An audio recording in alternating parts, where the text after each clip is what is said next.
Do, do, do, do, do, do, do, do, do. Okay.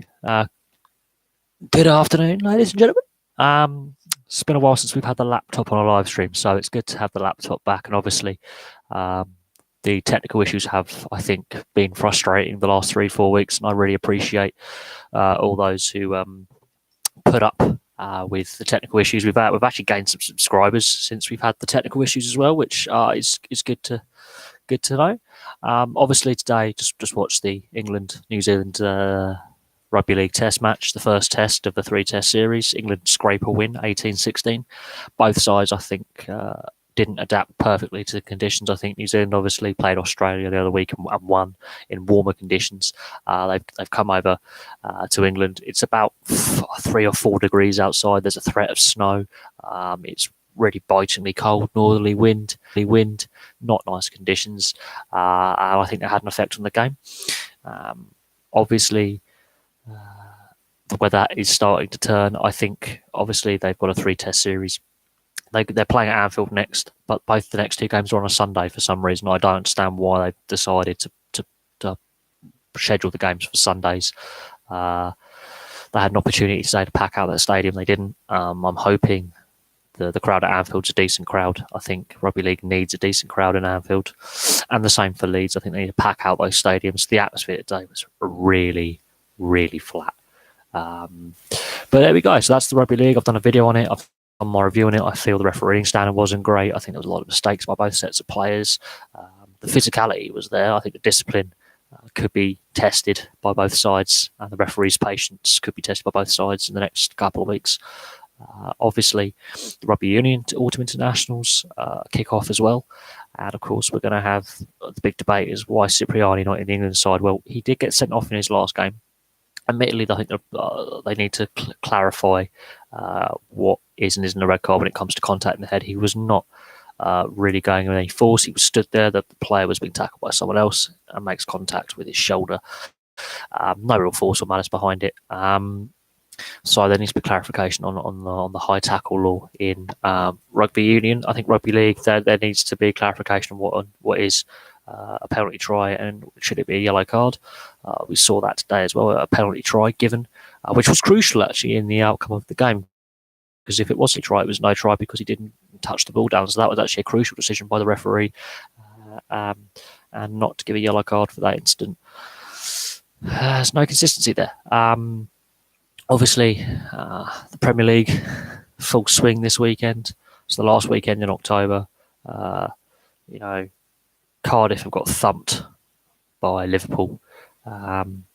So there are, the football is the Premier League is the big story of the day so far. Really, in real terms, we got to understand. We get a better understanding of where teams are at this stage of the season. And Bournemouth, Watford, and Brighton have all won as well. So the top half of the table, the mid table, and the bottom half of the table all having big changes. Obviously, let's have a look at some of the scores today. Where are the scores? I just want the scorecard. I just want the final score. They're not giving me the final scores. Scores, here we go. So Brighton have beaten Wolves 1-0. Bournemouth have hammered Fulham. Fulham, their defence is a sieve. Liverpool have hammered Cardiff. So 2 of the promoted sides have got battered today. Southampton, Newcastle, 0-0 draw. That doesn't do Newcastle any favours. But Huddersfield have lost. So goal difference. I think Southampton drawing with Newcastle is important. But Watford hammering Huddersfield. The bottom half of the table, really, all the 4 bottom teams have only 1 point out of the bottom 4 today. And Leicester are playing West Ham at 5:30. So the results today are telling. The promoted sides are really, all of them have lost today, the promoted sides. Wolves, I think, will stay up. I think Fulham and Cardiff look likely to go down. It's simple mathematics. Newcastle as well are in the mix for relegation, so are Huddersfield. I think the bottom of the table, they risk, they do risk getting detached from the other clubs, and that really sums up the Premier League is the bottom of the table. Those 4 or 5 clubs, they risk getting cut off by the rest of the league, left behind, and then it's going to be a long season. I think Newcastle not winning today. It's a struggling Southampton side. Again, Newcastle, they just can't score. They keep a clean sheet, but they can't score. So there are issues there. Rafa Benitez has threatened to walk away if he doesn't get backed by Mike Ashley in the transfer window. They have an opportunity in January to make signings, but they do risk getting relegated because they haven't done enough in the transfer market. Those scores, though, are telling. I think Cardiff are done now. I can't see Cardiff staying up, not getting. Already before the game, Warnock's come out and said, "No, we can't beat Liverpool." Doesn't give his team hope, and they didn't have hope. I think Warnock could be the first manager to lose his job. I think Mourinho is not far behind, though, with the amount of pressure that Mourinho is under at Man United. But I think looking at how results have been going, I will do a revisit video. I'll go back and I'll look at the Premier League on the eve of the transfer window. I wouldn't be surprised if the predictions I've got for places of where teams actually are at when it comes to the transfer window opening, that's where teams will be, is where I've predicted them. It will give us a good idea of what teams are going to win the league or compete for winning the league. So Liverpool, Man City, and what teams look likely to go down. Huddersfield, Cardiff, Newcastle, Fulham, at the bottom end of the table there. I don't think it's actually happened so far this season that all 3 promoted sides have lost. I think that's the first for the season. I could be wrong. Wolves, I think they're well equipped to not only stay up but actually be a top half side. Fulham, their defence is shocking. So goal difference is going to do them. They can win games, they can score, but defensively they can't defend to save their lives. Cardiff, Neil Warnock's press conference this week, not giving his players a hope in hell, I don't think breeds confidence within the side. I think going with a defeatist mentality, you go lose a game. They got battered. But Newcastle is the team that I am really surprised about with who they have in charge. I'm really surprised by the fact they still have not won a game. They cannot win a game. They cannot get goals. They can keep the ball out of the net, it seems. They just can't score. They can't win. And that is really not good enough. I could look at obviously the Championship and League One and League Two schools, but I think most people are actually interested in the Premier League. I really do. Obviously, yes, I said that the Rugby Union International start next weekend in the autumn. I think the Scotland-Wales game is going to be good. I really do. And I think Cipriani's omission will have a bearing on this autumn. I think the press are gunning for Eddie Jones, much like they are gunning for Jose Mourinho.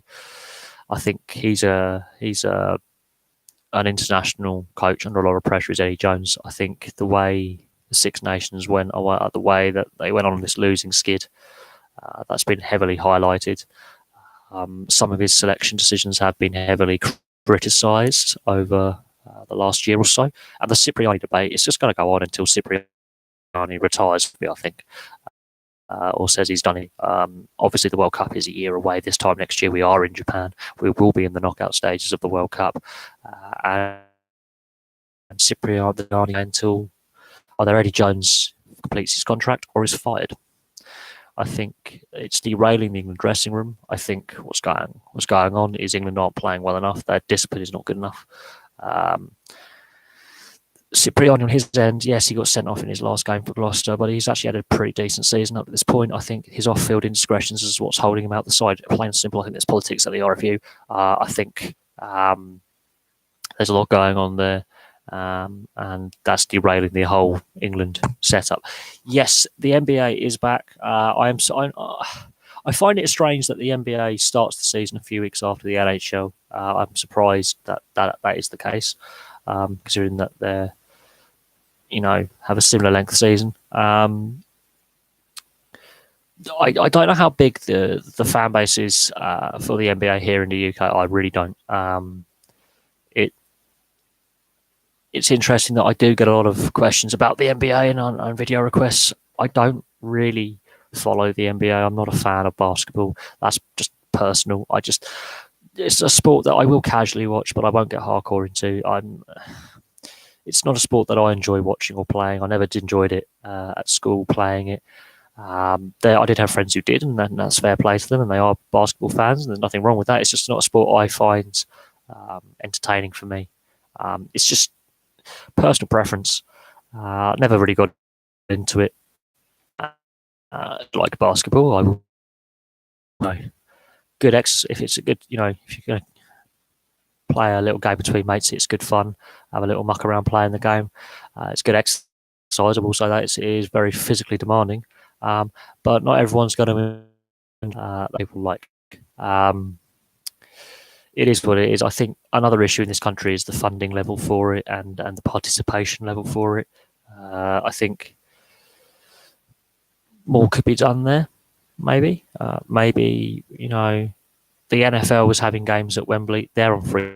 If when the NBA takes games over here to the O2 in London, for example, and they're on free to air TV, I think the TV deal possibly has something to do with it. The winning the NHL has a solid fan base over here as well. I think the NBA hasn't really marketed itself well to the UK market, and that's probably what's holding it back here in the UK. But on the same token, it is a league that has a lot of money in it. It's one of the wealthiest leagues in the world, if not the wealthiest league in the world. They're the highest paid athletes in the world, those who play in the NBA. So over in the US, they've really done their homework. They've got a really successful league in the US. I just don't think they've marketed it the best over here in the UK. It is popular in Europe, especially in Southern Europe and Mediterranean Europe. It is very, very popular. And they do play at a high standard. And a lot of European players are playing in the US in the NBA. It's just down to marketing effectively here in the UK. I don't think they're doing that. I don't think the UK has the player base at the moment. Again, that's funding, and that comes down to local councils, schools, the few teams that there are media coverage as well. I think everyone has a part to play in growing sport, and it isn't growing as fast necessarily as other sports because of funding issues or exposure or the media not covering it very, very well. And it has to compete because the season obviously is played in winter. It has to compete obviously with football, rugby union, ice hockey. Rugby league has obviously had an international today, so it's got to compete with other more established sports that have bigger fan bases, more money, more sponsorship, more exposure, better media coverage. And it's I don't know if it's a good fit for the UK sports market, but it is what it is. It is a lengthy season. Then you've got the playoffs, and obviously that has a bearing on a sport. It does. But yeah, it's a lengthy. But at the same time, you've got to market the product, and I don't think the NBA has marketed itself very well over here in the UK in the last 5-10 years. I think when they released Space Jam, when Warner Brothers released Space Jam as a film, that's when the Chicago Bulls were at their peak. That's when Michael Jordan was at his peak. The marketing machine went into overdrive. Loads of kids my age, when I was a youngster in the 90s, were buying into the NBA, and they haven't continued that growth. So that's the plain and simple fact of I think the NBA's failure over here in the UK, or lack of growth. I wouldn't say failure, but lesser growth than would have been expected. Is they haven't capitalised on really good numbers in the 90s. Ice hockey did for a while over here in the UK. The NBA let that one slip a little bit. We can discuss the NFL games in London. Obviously, it's the third of this year's 3-game series in London. Because White Hart Lane isn't ready, they've had to rearrange a few fixtures.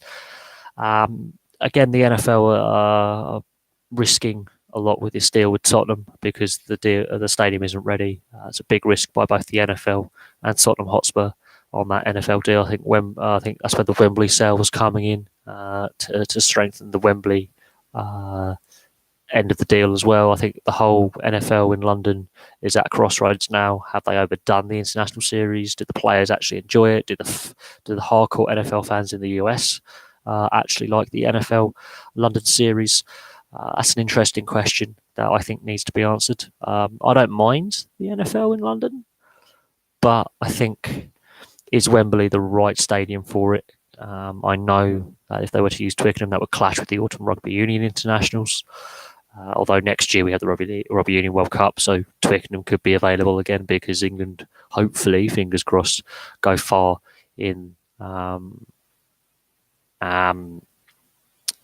in the World Cup. Golden State Warriors. As I said, I'm not really overly following the NBA. It's not a league that I follow religiously. I will casually watch a game or parts of a game. I do think when you get a good start in any league, when you get a good undefeated start and you get some momentum going, it can be very hard to stop that momentum. Other teams have got to work out why this team is so effective. They've obviously got a good team unity there. They've got the right tactics working at the right time. I wouldn't say they're running away with it. It's only the first 3-4 games into the season, but they've had a good undefeated start. They will lose games. It's how, when they do lose those games, can they get the momentum back straight away with a bounce back game? Or do they go on a little skid? That's the important thing, is when they actually lose that first game, will they lose the second game straight away? Or will they carry on, just carry on with the form they've got and take a defeat in its stride and then go on another winning streak of 4 or 5 games? That's the important thing. I think that's what I think they're going to aim to do. It'll be interesting to see when they do hit that first defeat, how they react. But at the same time, strength of scheduling is an argument that a lot of fans put forward every time teams go on these good starts. What teams are they playing against? Were those teams high finishing in the league last year? Were those teams making it the playoffs last year? The strength of schedule argument is used a lot in North American sport. You can only play and defeat what's in front of you.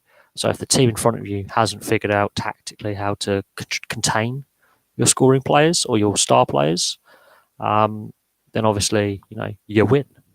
It's plain and simple. I think the strength of schedule argument is also flawed because there's obviously the trade system and teams regularly trade players and tinker with their lineups. It's an interesting argument. There is some science behind that argument, but if you start a season with confidence, it's about how long you can keep winning for, and when you do have that first defeat, how you bounce back from that defeat. And it is what it is. Yes, Watford did have a very good result today. I think they have got something going at Watford. They've had a few wobbly spells both this season and last season, but when they win well.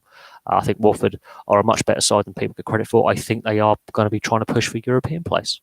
Bournemouth had a good win as well, so Bournemouth and Watford are no surprises to me that they are where they are in the Premier League. I think a lot of people are saying, because it's Bournemouth, because it's Watford, they'll run out of steam.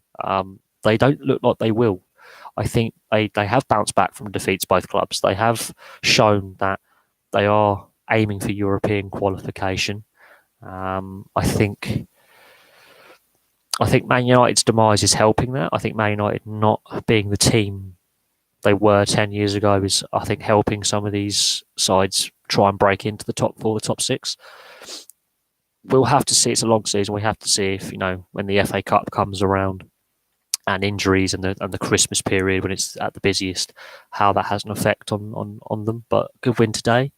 I think, they can take a lot of confidence from that. I think they've got a good philosophy going at Watford as well. And I'll look for Watford to have a decent crack at the FA Cup. I really would. I think because teams around them have got European commitments, they have to play less games. They don't have to worry as much about rotating the squad as much. I would look for them to have a really, really good run at the FA Cup. I wouldn't be surprised. They've got some good players there. They've been in the squad. I think they've got a good manager in place. They have got a direction. They have got a philosophy now. They've got a style of play. Obviously, Vicarage Road having been, I think, completely refurbed has helped. I think they're in a good place. I think you don't have to be a multi-billionaire club to play well and be successful. So we have to see going forward if they can maintain this good form. It's the same with Bournemouth. Bournemouth again. I'm not surprised that they are doing as well as they are. Other football YouTubers or other sports YouTubers are. I'm not. I think this is a long process that Eddie Howe's had in place at Bournemouth, and I think Watford again. Watford's more the philosophy. Eddie Howe is the longevity at Bournemouth, but both clubs are going in the right direction. They're going upwards. They want to compete for European football. They want to compete. I think they're both teams are going to have a good go of the FA Cup as well. I think they're going to give it a really good crack. I think they want to improve. They want to take that next step. And they're not the richest clubs in the Premier League. But this is the thing. This is where predictions are flawed. I mean, I know I did my Premier League predictions on where I think teams finish, and so far the teams that I put in relegation trouble are the 4 or 5 teams in the relegation situation. And again, Watford and Bournemouth, I've put roughly where they are in the league, and they are roughly, that's where I predicted they finished, and they're roughly in those positions. Watford have too much to go down. They have too much quality. They've got enough points. I think they're going to be more than fine. The way they're playing, we're only in October, but the way they're playing, I think they're going to be more than fine. I think they're going to really do well this season. I think Watford will have a good crack at the FA Cup. I think they're going to have a very good league season. I think they could get into Europe via league finishing position or by the FA Cup. And it's the same with Bournemouth. I'm not surprised both teams are where they are. I think they both got the right philosophy. I think Bournemouth keeping Eddie Howe long term is a smart move, and Watford's philosophy is working wonders, because whatever manager comes in has the same style of football pretty much, with a bit of tinkering. They are what they are. Europa League, yes, I think that is an obtainable objective. But to be competitive in Europa League and the Premier League, they're going to have to add in the summer and in January. They're going to have to add a few more pieces. If they win the FA Cup, that can bring some players in because they've won a trophy. They can prove they can win. I think that's what Watford need to do. But again, some people have predicted they would struggle, and I think Watford, for me, I'm not surprised that they are where they are in the league. I'm not surprised they're winning games and winning games well. Those who claim they are surprised or predict them to get relegated, have they not seen how crap Cardiff, Fulham, Newcastle and Huddersfield are this season? Have they not seen how bad the bottom of the table is? Like, some people who are predicting certain teams to struggle aren't looking at the 3 promoted sides. The fact I think Wolves will be safe. They've got a good manager, good structures in place. The Fulham, they can't defend. They can't. It's a sieve. Cardiff, when Neil Warnock's coming out and saying we're going to get battered by Liverpool, and then they get battered by Liverpool, it doesn't fill the team with confidence. And I think Warnock will be the first manager to be sacked. I think Benitez won't last out the season. I think Wagner at Huddersfield may possibly lose his job. I'm surprised there haven't been any sackings yet in the Premier League. Really surprised, considering last season we already had a couple by this point. But there is no job security in football. No manager is unsackable. Neil Warnock, I think, should retire. Neil Warnock should just call it a day and just quietly retire.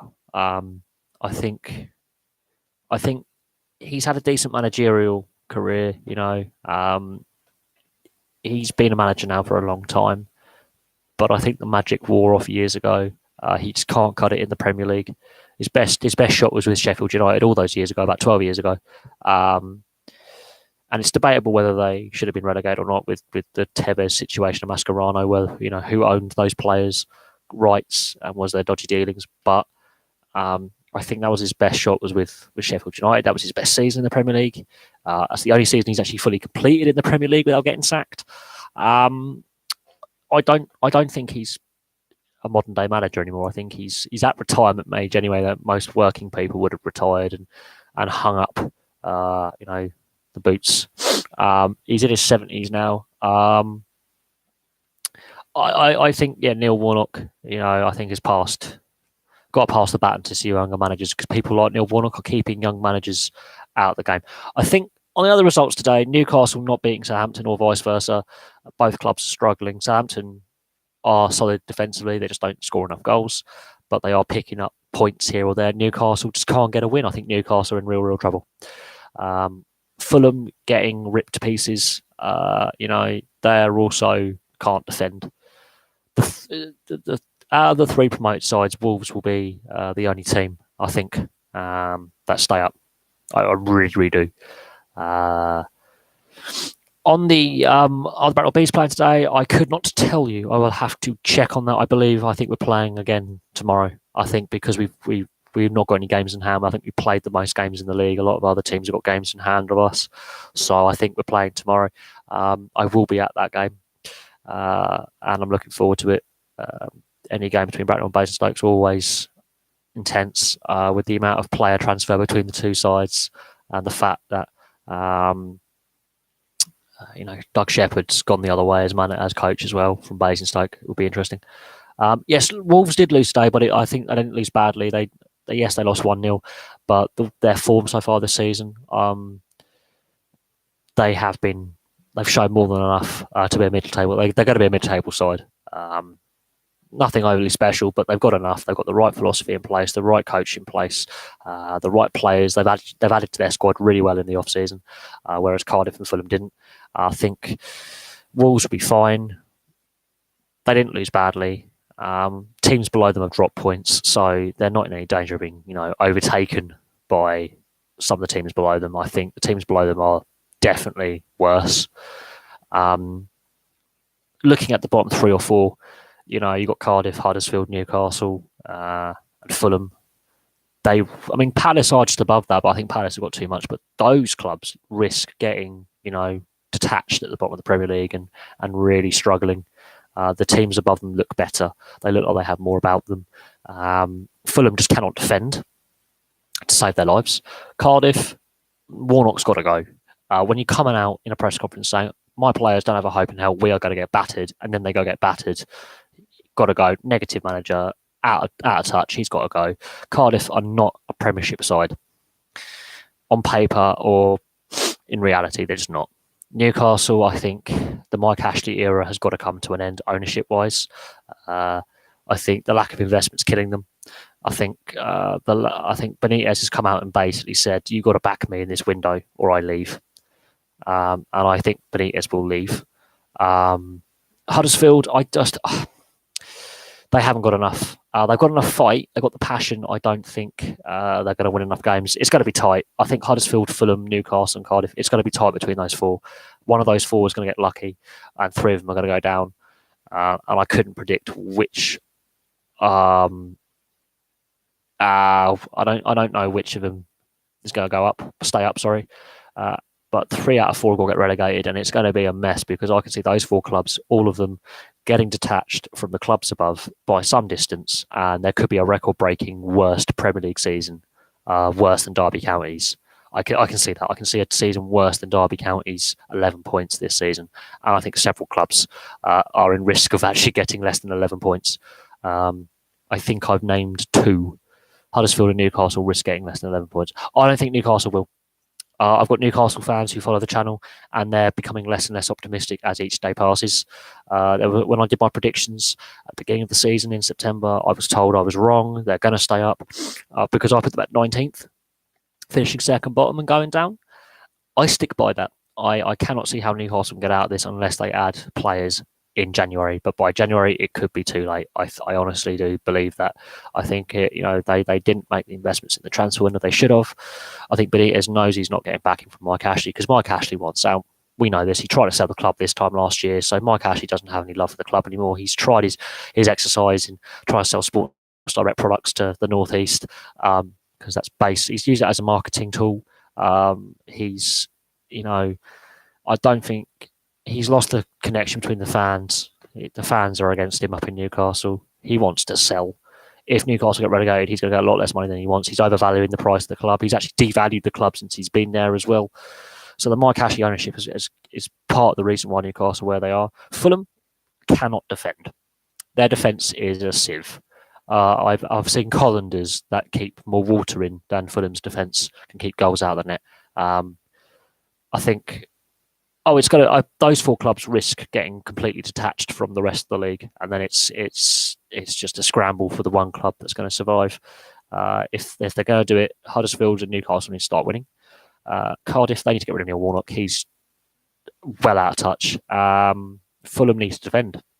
they need to adjust their tactics because they're going in all guns blazing, trying to play this fast flowing attacking football, and defensively they're all at sea and they can't keep the ball out the net. That's where the issues lie. But we could debate this, for hours, really. I think it's interesting when the football fans. I don't think Fulham, their defence is just not good enough. You cannot have a goal difference of Fulham's and expect to stay up. You really can't. The last few they've had some hammerings this season where they've been completely outscored, 4 or 5 goals against. I don't think that's Newcastle can defend better. They just can't score. Fulham can't defend, and they're not scoring at the moment either. They're not getting enough goals now. They were early in the season. Now they're not. Cardiff as well. I think we could say, oh, this team might stay up. This team might stay up. This team might stay up. There's 4 or 5 teams. I think Palace are struggling at the moment. Southampton, but I think they still got enough grit, determination, and players and the players there and the mentality to push away from this trouble. The clubs below them are significantly worse, and I think this highlights the issue with the haves and have-nots in the league. This highlights the issue where the better clubs get the better players. It's simple. The bigger club with more money can sign better players and outprice and outbid the clubs with a bit less money. So the transfer market needs serious looking at. Salary cap needs serious looking at, even though they won't do it. TV. There's a lot of issues within football. That's just more than just the results on the pitch. Yes, West Ham are still down there, but they've shown they can nick a win here or there. Pellegrini's, I think, considering the off-field issues with Sullivan and Golds and the stadium issue, I think Pellegrini's been given a very tough job. I wouldn't envy Pellegrini. Yes, he's managed to win. He knows how to win the Premier League. He makes teams better wherever he goes. He makes teams improve. I think Pellegrini's they've given him a hot iron. I don't know. I think he's a good manager, but West Ham is a club with issues, and we'll have to see. They broke the bank this summer for West Ham standards to get players, and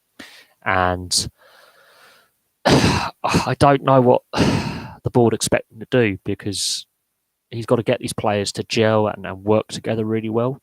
That takes time. There's multiple languages in that dressing room. That takes time. They're a team sort of bumbling along, but the issues with the stadium, the issues with the fans not liking the owners very much. There's a negative atmosphere around West Ham, which will translate to the players. The players will feel that atmosphere in the stadium. They will feel that those attacks in the press. They're not people. Think high-level sportsmen are detached from the fan base, and a lot of them do come across that way. But trust me, the players will be hurt by the criticism that they're receiving. They'll also be aware of the criticism that the owners are receiving and the dislike the fans have. That the stadium move hasn't gone well. That the fans are not happy with the agreement. There's been protests, a lot of protests. Crowd disturbances. That is in the back of the players' minds. It is a negative environment that does have an impact on your performance. I think Pellegrini is possibly the right man to improve the players individually, or maybe improve the fit. If he gets them a place higher than last year, it's an improvement. The amount of money spent, though, the fans are expecting a big improvement. It does. It's not overnight success. This is where I think mainstream football fans have really lost it. They think, oh, we've spent money, we're going to have success. It doesn't happen like that. You've got to have the right team spirit, the right guy in charge, the right transfer policy, getting the right players in, because you can find some good bargains on the transfer market, which is overinflated, which is just sickening. You got to gel those players together. You got to get them, playing to your way of thinking. You've got to be flexible in your tactics, but also at the same time, you need to have a positive environment around the club. And what I'm seeing of West Ham is there's not a positive environment. Thoughts on Burnley? They've had a tougher start to this season than last season. Last season, they obviously had a very good season, got into Europe, or qualification for Europa League. They've had a tough start to the season, but they got themselves out of trouble, which is good. That shows Sean Dyche really knows what he's doing. They have had some defeats, obviously. That's a given. But I think, all told, I think they are one of English football's success stories. They've kept faith with the manager. They've got a very small budget, so what they do on limited money is amazing. Some of their players now getting recognition for the national side, which is something. There's another question mark about is there enough English players playing in the Premier League, and my answer is no. It's simple. Anyone with a brain can see that. I think this is where the Premier League and the FA needs to come in with a minimum player rule for overseas players. It's a debate that's been going on for years. Yes, Leicester City are playing West Ham now. There's criticism over Jamie Vardy being left out by Claude Puel online. Also, Claude Puel not having the most flexible tactics. I do think there's a reason why he's no longer Southampton manager. West Ham, this could be actually the game of the day, because Leicester City recently, obviously only a couple of years ago, won the Premier League. They are now changing their style of football, and Puel's football doesn't work for Leicester's philosophy. Leicester's philosophy is counter-attack and quick counter-attack football and solid defence, and Puel is just too negative in the sense that his tactics don't suit the players that he's got. And I think, fans aren't happy with him either. West Ham, as we've been talking about, I think the atmosphere around West Ham is exceptionally negative, and I don't think that does help the players. It's a difficult one. I'm not going to, I can't really predict this one. This could be the game of the day, or it could be a ball 0-0 draw, or it could be a 5-4, it could be one of those open end-to-end games. It's just one of them. Prediction results is a fool's game. It really is. Predicting results in sport, or predicting sports, is a complete and utter fool's game, because as the last 18 months has proven anything to me, sport is unpredictable. We saw some really, really unpredictable stuff in the World Cup, both rugby league and football, in the last 12 months. We've seen the Vegas Golden Knights in the NHL, expansion team at the Stanley Cup final. No one would have predicted Washington Capitals to win the Stanley Cup final at the beginning of last season either. So I can't predict anything anymore. Leicester City win the Premier League, for one. Again, no one would have predicted that at the beginning of that season, considering where they were the season before. So I give up on sports predictions. I really do. That they are...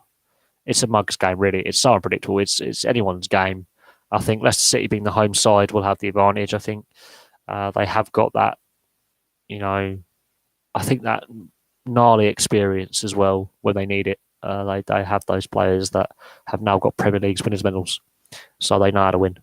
West Ham, I think the atmosphere at West Ham is a very negative atmosphere. I think Pellegrini's got a tough job on his hands. But I'll go for a 2-2, I think.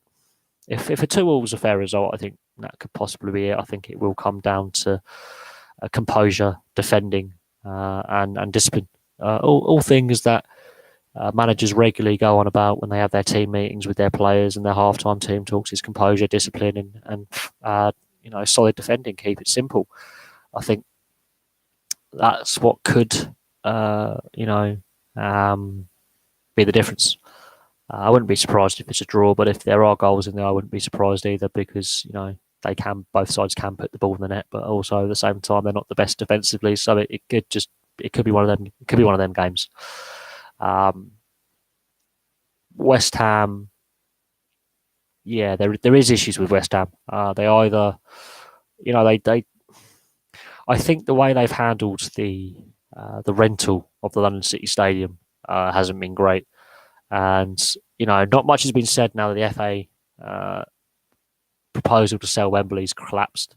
I think the West Ham example would have shown what happens when you have to rent a stadium, and when the owners of the stadium disagree with the rental partner.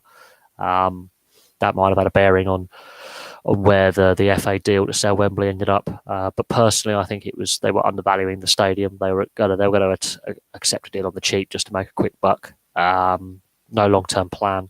They're claiming it was for grassroots football, but there's no long term plan there, because that's just a short injection of cash rather than a long term partner investing year on year up to the tune of 600 million. That is, here's the money now. Yeah. But yes, Leicester West Ham. I think that's going to be one of the games of the day. I think it's going to be an interesting one. It really is. I think I think it's two sides that are underperforming for what they could be. I think a draw could be a fair result. I think it is what it is. I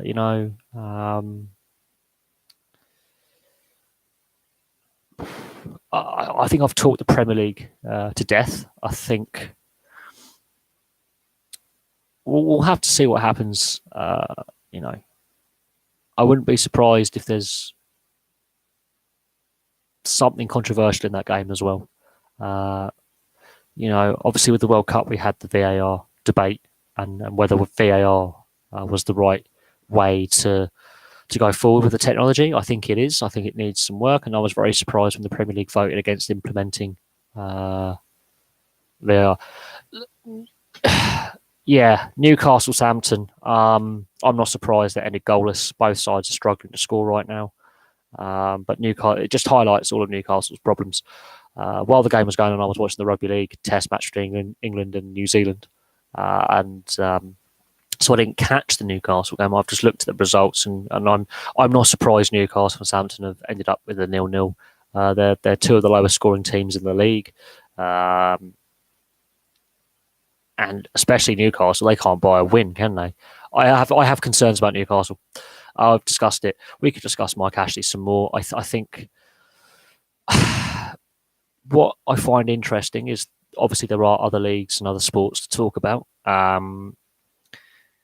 But again, we're at the end of October now, and Newcastle haven't got a win. I think this is their worst league start in the Premier League ever. I think this is their worst league start ever. That says to me that, is it on the manager?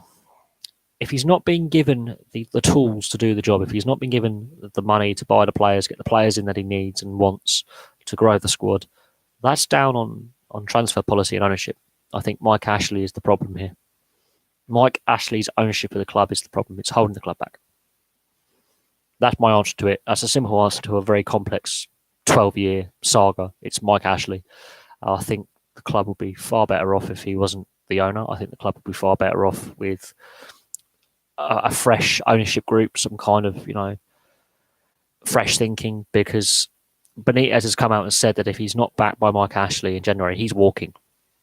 He will either not renew his contract or he'll quit. He'll walk away. That's a sign saying you're going to give me some funds or I walk. And if that happens, I think Newcastle are definitely done then, because we've got basically 2 months till the transfer window opens. Rafa Benitez wants assurances that they're going to spend money. And I don't think Mike Ashley's going to want to spend money. He wants to sell the club. He doesn't want to spend any more money. He wants to make money off the club. That's what I think he got into buying Newcastle to flip it, to make a profit, and it has backfired catastrophically on him over the last decade. Burnley, they had a tough start to the season. Their form has been inconsistent, but I think Burnley have got too much for Newcastle. I really do. Burnley are the better side by some margin in my eyes. The Premier League table says as much. The positions of where the teams are, the amount of goals scored, wins, losses, draws. Newcastle can't get a win. Burnley were struggling at the beginning of the season, have got out of trouble by playing well and sticking to the plan. Newcastle don't have a plan. Simple answer to that argument is Newcastle don't have any kind of long-term plan for getting back up to where I think Newcastle should be. or were. It's been a slow decline for Newcastle that's become more rapid, and Mike Ashley is part and parcel of the declining fortunes of Newcastle United. The buck stops with the owner at the end of the day. That's my personal opinion. I think the end of the day, the the issues should stop with the owner. Personal opinion. I think Burnley will win that game.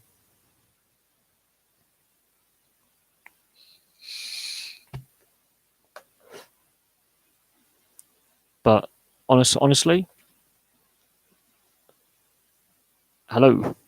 Honestly, yeah, Newcastle need to win their next game. If they don't win, they're in trouble. And you got to look who they got to play. And it's going to be a long, hard season. I think long, hard season. They haven't shown enough to warrant staying up. It's a club in trouble. It is, and I don't know what the solution is, but something's got to happen. Whether that's Mike Ashley selling up before the transfer window and a new owner coming in. That was the plan last year with Amanda Staley. That obviously fell apart. Or him actually deciding to back the manager, pump some money in to stay up, because relegation could be damaging for Newcastle, because he clearly wants to sell as the owner. He clearly wants to sell.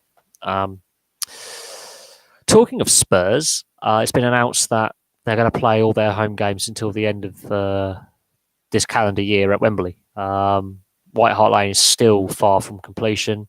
I think the issues with the fire safety system and some of the mismanagement of that building site at White Hart Lane are really starting to bite now. It's a shambles. I think Daniel Levy has finally outdone himself. I think there are issues there. Mike talks football. Well, obviously, last night he was told that he wasn't being remonetized for some reason. He's very frustrated with YouTube. He may be at a game. He may be live streaming. He may be doing his own videos. He's very, very, very, very not happy with YouTube's monetization policy. He applied for remonetization. He hit 1,000 subscribers and the view hours earlier in the summer. He had a very good summer for growth for his channel. They've had him waiting for 4 months to come back and tell him, we're not monetizing you. There's a duplication on some of your videos, and he cannot find how all his content is his own. And YouTube are saying, no, he's stolen some content from someone, which is a load of bollocks. So he may be considering his YouTube future. Either that or he's making videos or he's watching a game, but he's exceptionally frustrated with YouTube at the moment. I am anyway. But yeah, he's not a happy bunny. He's very, very frustrated with the way the remonetization policy and going through to get monetized. YouTube are so inconsistent. A lot of people have complained about their new monetization policy. Mike is really not happy, and rightly so. And this is something I've got to look forward to down the line if and when the channel gets remonetized. Because I was monetized before, I should expect no issues. Fingers crossed. But we are a long way from getting monetized. I need a lot of new subscribers to get to that point. But yeah, basically last night he was informed that he wouldn't be getting remonetized. He can't reapply for 30 days. Which means he's lost out on a lot of potential revenue this summer because they've taken 4 months to tell him, no, we're not monetizing you, for whatever reason. They've claimed it's duplication. He cannot find the duplicated video where he's allegedly stolen someone else's material, which is what YouTube are claiming. But he's not happy, and rightly so. And I think I feel sorry for him. The amount of effort he's put in this summer. He's had a really, really good summer. And he's not the only YouTuber. There was 3 of us. You had me, Kemmel, and Mike. We were all going neck and neck. We were all sort of pushing each other and growing. And because they're solely football focused, they had a very, very good summer. Because my channel is multi-sport focused and I took a break for a month, they've forged ahead, and I've sort of not got the subscriber base that I would have wanted. But they're running into all these pitfalls that I'm going to fall into and have to struggle through in a few months' time, or whenever we get to re-monetize status. Growth in the channel has slowed somewhat. with all the tech issues I've had the last month, that's not helped. But I'm not happy with YouTube either for a variety of reasons. I've been openly critical of their YouTube Creator Studio, how they're changing it. They're forcing us to go down to the new Creator Studio. They're getting rid of YouTube Classic, which is what I use. I don't like the new YouTube Creator Studio. I've complained about it. They keep forcing my other channel to use it when I don't want to as my home setting. And I said, I haven't been consulted about this. I keep complaining. They keep doing it. So yeah, I'm not kind of lucky because I'm out of work at the moment. I'm in between jobs. I've obviously done my shoulder in again. It's frustrating. I was monetized this time last year. My monetization review took 4 days. I was monetized. I've had no copyright strikes. I've had no community violations. And of course, they changed the rules because of, Logan Paul controversy at the end of last year, beginning of this year. And I'm one of those who's been unfairly stuffed, literally. And I'm not happy with YouTube because I don't feel that I'm getting the exposure I want. I'm making good content. I'm working on a budget, and we're not getting the support that we should do from the host, which is YouTube. So yeah, it's a battle. It is a battle that a lot of you smaller creators are finding. A lot of creators are getting disenfranchised, feeling disheartened. They're stopping creating. I've had messages saying, I can't find this channel. Can you help me find this channel? Who's top? I think it's Mike. I think Mike's got the most. He got the 1,000 subscriber point first, then Kemmel, and now I'm in third. I'm on 370 odd. I'm not even close. I took a month out this summer when the heat wave really hit home and was hitting 35 plus degrees. I had some heat stroke up here in my room. It got to the point where it was too hot to record. I had the whiteboard out and the marker pens were evaporating off the marker board. It was that hot in my house. It was above 40 degrees in my house. It was actually making me and my aunt ill. So I decided just to take a break. It was too hot to do, any recording. I started a new job. I felt that because I covered the whole World Cup and really blitzed it, I think people wanted a break from football. I wanted a break from doing 10 videos a day, which at one point I was doing 10 videos a day, and it was physically, mentally exhausting. I needed a break. I think that's what's possibly cost me subscribers, but because they're solely one sport focused channels and I cover every sport, that's probably helped them. But Mike is rightly unhappy. I'm not happy with how he's been treated because he's part of the community that we have built between our channels. We have subscribers that subscribe to all three of us in some way. I feel that, really hard done by. Occasionally I plug him. I will say, Mike, if you want to learn about football, especially non-league football, Mike's your man. If you're a Chelsea fan or you're interested in Premier League football, Kemmel's your man.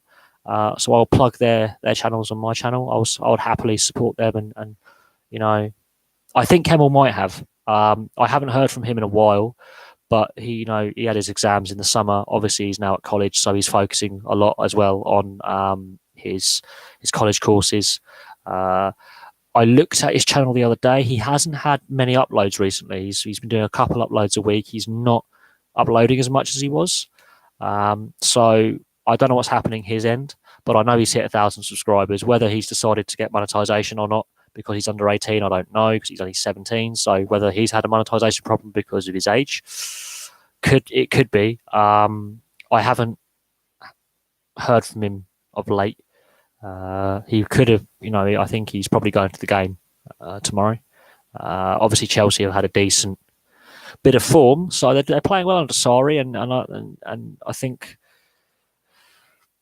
But he's a fan channel. He's focused solely on Chelsea. That would mean he'll have a limited appeal to non-Chelsea fans. I don't know whether he's decided to go for monetization or not, but we'll see.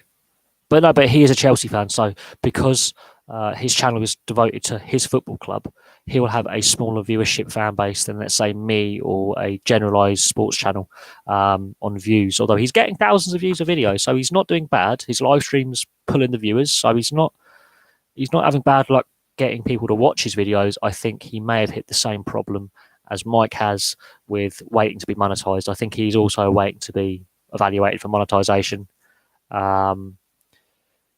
Whether he does get monetized or not, I don't know. But this is a problem that all three of us have come across: is the monetization issue being demonetized on what I felt was unfair.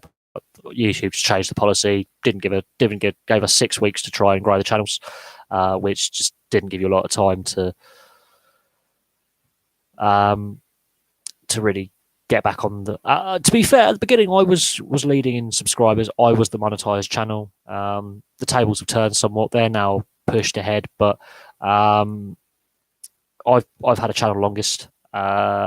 They obviously, because they deal with solely football, they've got a target, viewership base. I deal with everything, so you can follow ice hockey, rugby league, rugby union, football, motorsport, boxing, MMA, you name it.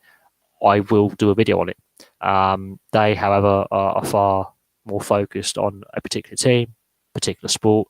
It helps, but also could hinder, because I've got a wider overreach, so I can target fans of a certain league or a certain sport.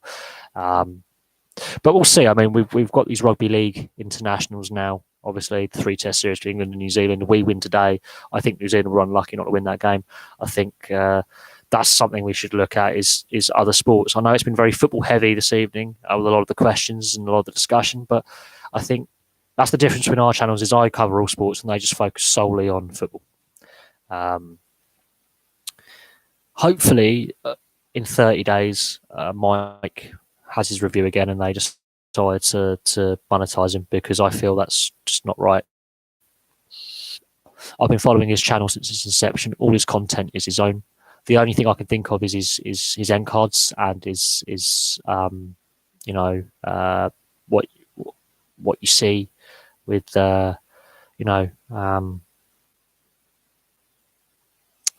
end cards possibly. Yeah, if you want to have a Tottenham fan channel, you've got Arsenal Fan TV. They started out on YouTube. They're very successful. There are fan channels out there. Quite a few.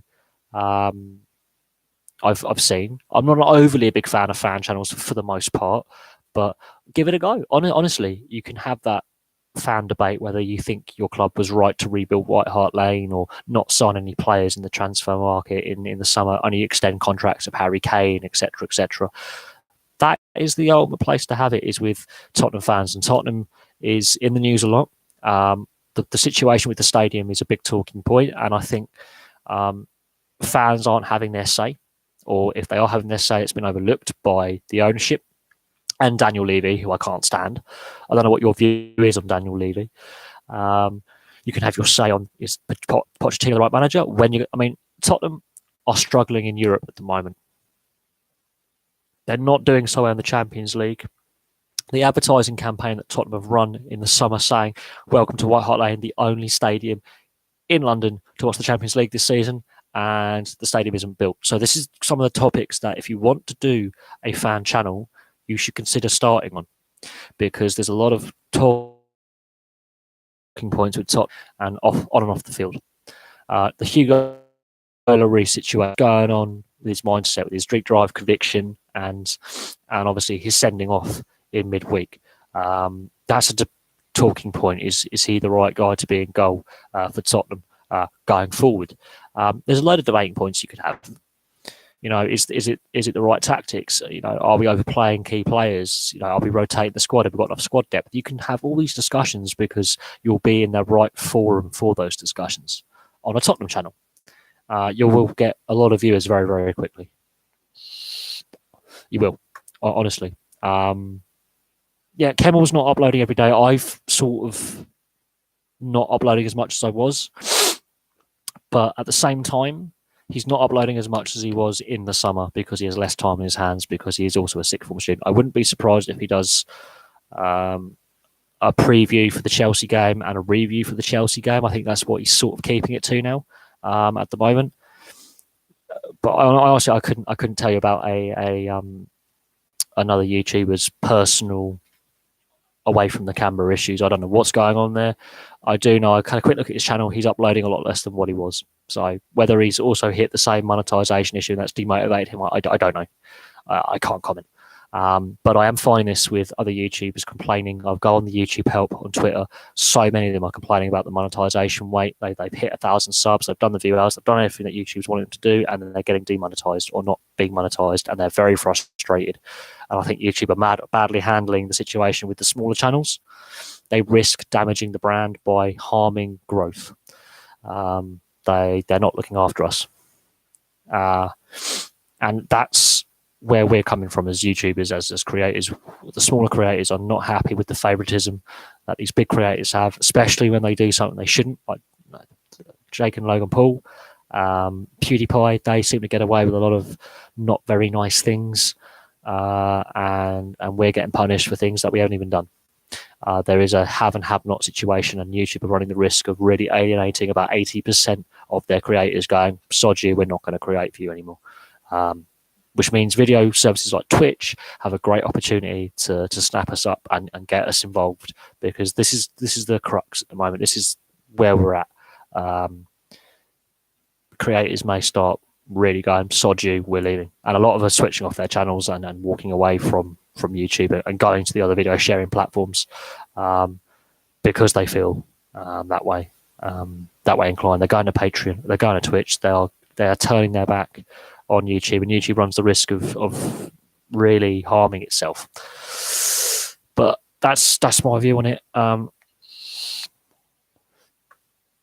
We'll have to see what happens going forward. I have to see how much the channel grows going forward as well. Honestly,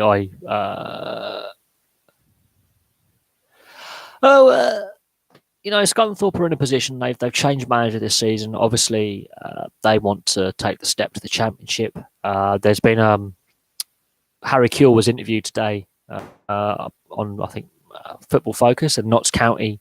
Some people involved with Notts County were interviewed today on Football Focus, and they basically said there's no money in League One and League Two, and they are right. Clubs are actually losing money just by staying in those leagues. There's not enough. How should I put it? Money floating around the lower leagues of football, which was what they were promised when the Premier League was set up, that the money would flow down and develop the game, and it hasn't happened. And again, the TV rights deal, the TV timings, the sharing of revenues, the fact the game is struggling at the lower levels, clubs are losing money. It's highlighted again. I will have to check you out. At the end of the day, it's important that I think fan groups have their say and are heard by clubs. I think Spurs do have issues off the field, and that's with the stadium and the lack of signings they made in the transfer window. It's coming home. That does have an effect on players in that dressing room going, there's a lot of negativity in the press about our club. This is having an effect on us. It does put extra pressure on a team when the press are after them for a variety of reasons, be it targeting certain players like Hugo Lloris. He's had a bit of a tricky season so far with his drink drive conviction. I think the press has to be careful how they report things. Obviously, the press have got to try and sell newspapers and magazines and articles, online. Have got to be clicked on to get the ad revenue. They've obviously got to make money, but there comes a point when I would say, disrespectful reporting. Let me just double check how my videos have been doing today. We are recording, but I just want to double check something on my on the old channel. I just want to see how things have been going today. We are live streaming, obviously, so it is interesting how things are going. What are we doing here? But oh god, I've lost my lab chat. Better. I just want to double check a few of the analyticals. What we got here? I love my live streams because I can listen to you guys. You guys ask some really good questions and we debate some really good points. I'll just go through the data quickly. And people regularly, we get newcomers stumbling across the channel. We get people who pop in and out who haven't necessarily been on the channel for a while, suddenly coming back in and getting involved. We have some really interesting subscribers who ask some really interesting questions. So I'm going to throw some things your way.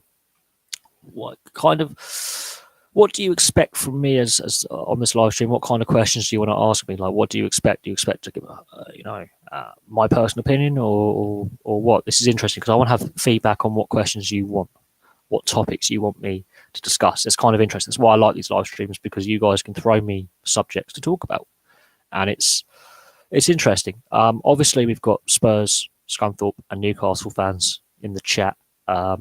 Asking a lot of questions, and it's showing a good diverse fan base of fans, and there's not much hatred here. This is why I like my channel. This is why I like covering all sports and all leagues. It's brilliant. I get a good diverse viewership, and I like that.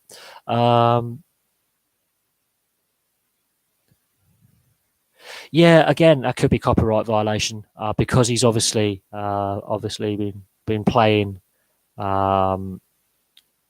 gaming. That's a difficult one. He could have had a copyright violation. I've had one of them, but he may have been given a warning, a 30-day suspension. We just don't know. All you got to do is just keep typing. If it says, if you're subscribed to the channel, it will say unsubscribe from this channel because it's been disconnected for copyright violation or third-party theft. That's possibly what's happened to him. He's not the only channel to disappear in the last few weeks. I've had this from subscribers going, can you help me out? I can't find this channel. Can you see if the channel's still active? And I go through and I can't find the channel. So we have to assume the channel has been deactivated by YouTube for various reasons. He might have been suspended. You can get suspensions for a period of time where you can't upload. You can get sanctions. So all you've got to do is try and find the channel. If you are subscribed to the channel, it will tell you in your subscription list whether the channel is still active or not, and why the channel is no longer active. It will give a reason that there's been copyright theft, infringement, third-party theft, infringement, violation of community guidelines on a variety of things, including spam and harassment and all sorts such as that. But if you know his last upload was 2 weeks ago and the channel is still active, he might be on holiday for all we know. But you have to look if he's in your subscription list as a channel. It will say channel is still active or not. If the channel is no longer active, why it is no longer active, and it'll give you an idea of what's happened to him. I wouldn't be surprised if he's only had 121 subs. He's had a copyright violation, and they've shut him down. He might have said something on one of his live streams or one of his videos that may have been seen as an inflammatory statement. We just don't know. You're normally given 3 community strikes and 3 copyright strikes before you're shut down. So you have basically 6 lives. And he might have used them up very, very quickly. The fact he had 121 subs means he was obviously clearly growing his channel. He was targeting sport, much like me. But come across by showing some game footage with the copyright violation of match footage. That's copyright violation. He might have been. So he might have decided to start up a new channel with a new direction. We just don't know. But you have to have a quick look to see if his social media accounts are still linked to that channel, if the channel is still active. There are ways of looking. He might have had a channel name change, but he could have had warnings from YouTube about his conduct. He might have said something, done something, whatever it may be. I'll have a little hunt for him and have a little look. I'm just going to have a little look, see if he's still active as a channel. And I've been asked a lot about, this channel's disappeared. I can't find this YouTuber. I can't find this video. Videos on channels get regularly deleted as well. So let's have a look to see if he's up. There are 3 channels with that name. One's got 138, one's got 51, and one's got 35 subscribers. There's 4, 5, 6, 7, 8 channels, 9 channels, 10 channels. That's a lot. There's 11 channels. God. There's a lot of a lot of channels there. So it could be any one of them. So, but if he's on holiday, he's on holiday. I mean, that, I took a month off. I took a month break, and people are like, is the channel going to continue? I now have two channels, but I did take a month out in the summer. I was exhausted mentally. To do up to 10 videos a day can be mentally draining, because that's a lot of preparation you've got to put in, especially when I get the whiteboard out, which I've got down here. If you look at some of my videos, I had the whiteboard out, take a lot of notes. That's a lot of research. That is knackering. But fair play. He's having holiday. He's having a holiday. It's not the end of the world. The weather isn't great. It's bloody freezing and wet outside. I think he's due a holiday somehow. But it is. I mean, at the end of the day, a lot of channels have been disheartened by what YouTube's policies are. They're finding they're not being supported the way they want to be by the. There is a growing disconnect between, I mean, some channels had a very, very, very good summer, because the content they were doing was clearly geared toward an event that was, in the public interest. Where's the scores? West Ham are beating Leicester 1-0, by the way. So West Ham have taken the lead in that away from home, which is surprising a little bit, and will drop you fine. So West Ham are beating Leicester 1-0. Not surprised by that, really. I think that's not surprising. But no, at the end of the day, I think because Man City won the league so easily, that would have helped his growth if he was discussing Man City issues. Obviously, you're a Spurs fan. Spurs have their off-field issues because they're at the stadium. That's a big talking point. If you do a lot of videos on that and where the stadium is in build, that will get you a lot of views. So there's reasons why channels grow quite quickly. There's reasons why some channels struggle. He's taken a break, and that's fair play to him. I wouldn't blame him. I do my YouTube as a hobby. If it was to make me money, great. And I have been asked the question, if I was monetized and it was making me an income, would I do this as my full-time job? And I said, yeah. If this was making me an income and I could live off it, I could live comfortably, I would do this as a full-time gig. But it is, it's difficult when you do your hobby as a job. I did find that at times I didn't always enjoy being a YouTuber. I haven't. There's some times where I just don't want to do videos. Hello, how's it going? But he's decided to take a few weeks out. Fair play to him. Right. So, what other questions have we got to throw my way before I wind this down? Because weather isn't great. A lot of people have obviously been out or watching the football today. But yeah, we've got some interesting sporting events coming up. I think if we can look at the rugby union, I think the autumn internationals are going to be a very good marker of where teams are at going into the World Cup next year in Japan. I think the Cipriani question, as I said earlier, is not going to go away. I think the longer it goes on, I think the more damaging for the... if he does, he does. If he doesn't, he doesn't. Each channel's different. Each channel has its own way of going about things and engaging with the viewers. I mean, the reason why I had such a big spurt of growth at the beginning of the summer was the live streams. I was live streaming a lot, and one live stream just went mad, and we had 60 or 70 people subscribing to live streams. So I'm, it all depends on on a variety of things really, where channels go and how they grow and what makes them grow, and is it, what video content they're doing, and then what they're discussing, and what's in their videos, and the variety that they do. I think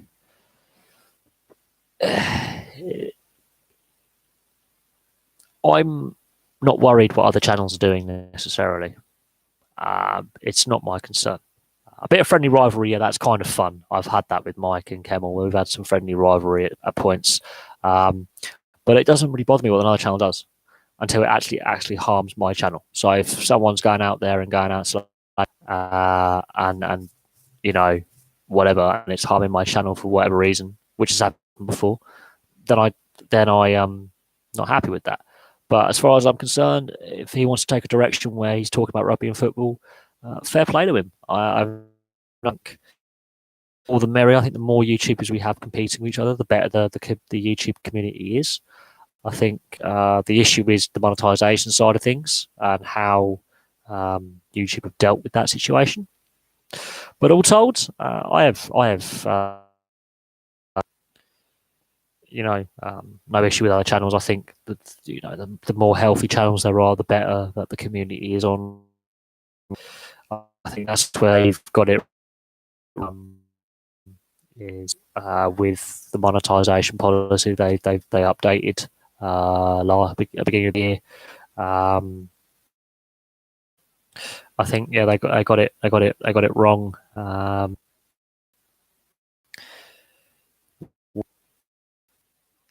But it is what it is. I mean, I'm trying to look at the Scottish football pissing scores, but they're not giving me the. Oh, let's have a look. Scottish Premiership. Kilmarnock 1, Hamilton 1, St Johnstone 2-0 over St Mirren. Blackburn. West Brom Blackburn 1-0. I'm not disappointed with that. There's just going through having a look at some of the scores and some of the other leagues. I like a bit of friendly competition between channels. I think the more channels that are in a healthy state, that have, I think, the right kind of debating points, the better. I think they drive each other on to get better and to improve their content. I think YouTube as a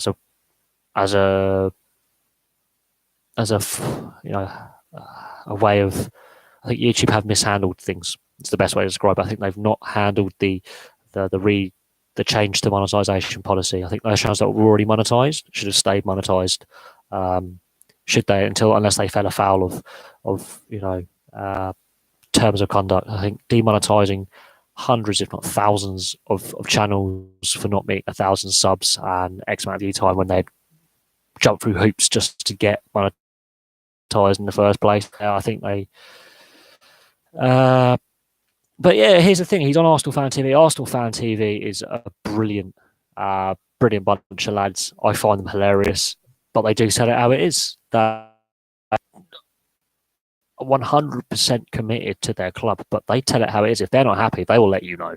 I think that has helped his views, though. I think, yeah, if you get that kind of exposure on another channel or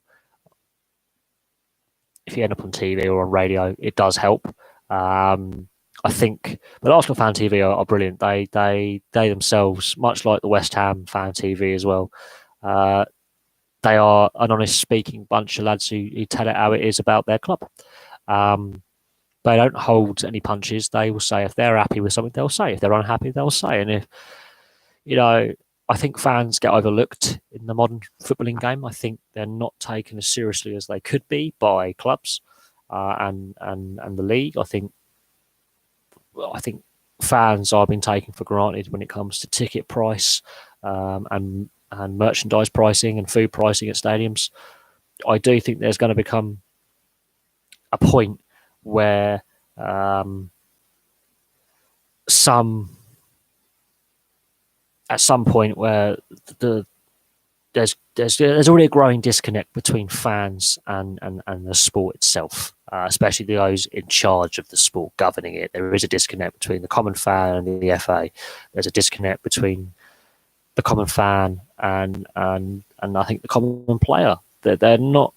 Football is losing its roots from a working class game because the amount of overpaid players there are.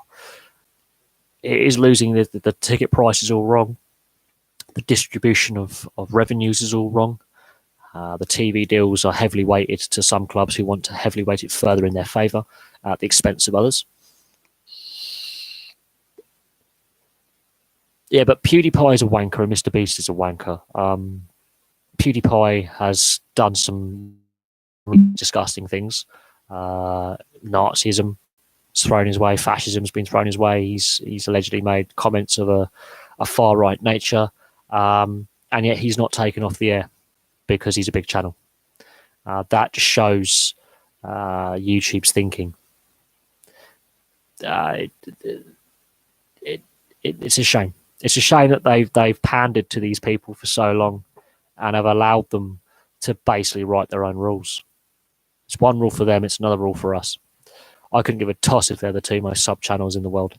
I really couldn't. That's my personal view on it. And I've had the question asked about the state of YouTube before, and yeah, PewDiePie and the Paul brothers, Logan Paul and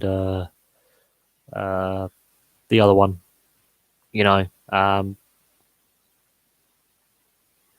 the boxing match, the farce that was. Some of the antics these guys have done, if I did them, yeah, I'm getting arrested. They don't seem to get in trouble for some of the antics that they get up to, and it's led to where we are now. And I think YouTube is harming itself because it's allowed these guys to basically write their own rules, and have one rule for them and another rule for us. And at the end of the day, if you kill off the small channels, you kill off yourself, because we're what make YouTube tick. They make the money for YouTube in the end. They're the exposed, big stars of YouTube. But the small channels is what gets the site traffic for YouTube in the first place. If it wasn't for guys like, the YouTuber you were talking about who's on holiday at the moment, or me, or Mike, or Kemmel, and things like that, the channels that are doing the daily grind, you don't have the community you have. You don't have the structures in place that will allow that breakout YouTuber to have the success they have. I think they've got to start treating us better as the smaller YouTube channels, because we do want to grow. We do want to be successful. We do want to, have a success made of ourselves, and make some money in the process and have our voice heard, and we're not being heard. Simple. That's my simple view on the situation. Personally, although others will disagree, they really will. But I have my view on something. Yeah, but here's the thing. I mean, when a team gets on a run of bad form, it's easy to get into a run of bad form. It's very hard to get out of it.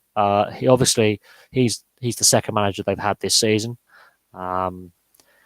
So Scunthorpe have to be careful. What direction do they want to go? Do they want to just get back to the Championship, or do they want to have a season or two to stabilise and then make a real push by building a philosophy? Do they want to win now, or do they want to build for the future? That's where Scunthorpe are at. They need to have a direction. Fair enough. He's got 2,000 views on a video. That's not bad going for a channel of 121 subscribers. That's actually really, really good. Working out how many, that's a good average. I think the biggest video I've got is 3.8 thousand views, something like that, nearly 4,000. And it's a video from last year that people keep watching now, a year after the Rugby League World Cup. But a channel that size to get that views on a video, that's some good going. That's some good positive numbers. I think when you are a smaller channel, when you get that first video to hit 1,000 views, that's a big milestone. It really is. It really is a kick. It's boost, a good kick and a good boost the channel needs, because the original monetization rules that I was working under was you had to get 10,000 views on videos. To get that first video to hit 1,000 views is massive, absolutely massive. It does help because that means you're getting exposure, you're trending. Obviously, you got to look at how many videos he's had over 1,000. You got to look at how many videos he's had over 2,000, and you can work out, okay, what topics does he talk about the most that are the most watched. Okay, injuries will have an effect. The fact that we're just at the end of October means the transfer window is 2 months away. We're a quarter of the way through the season. I would think if you go through and sack another manager, that would be the wrong move. I think you've got to try and ride the storm out if you can. That is a problem because of the change in the transfer market window and it being closed earlier. I think that may not have helped all the clubs in the English game. But every club has to go through a bad sticky spell at some point.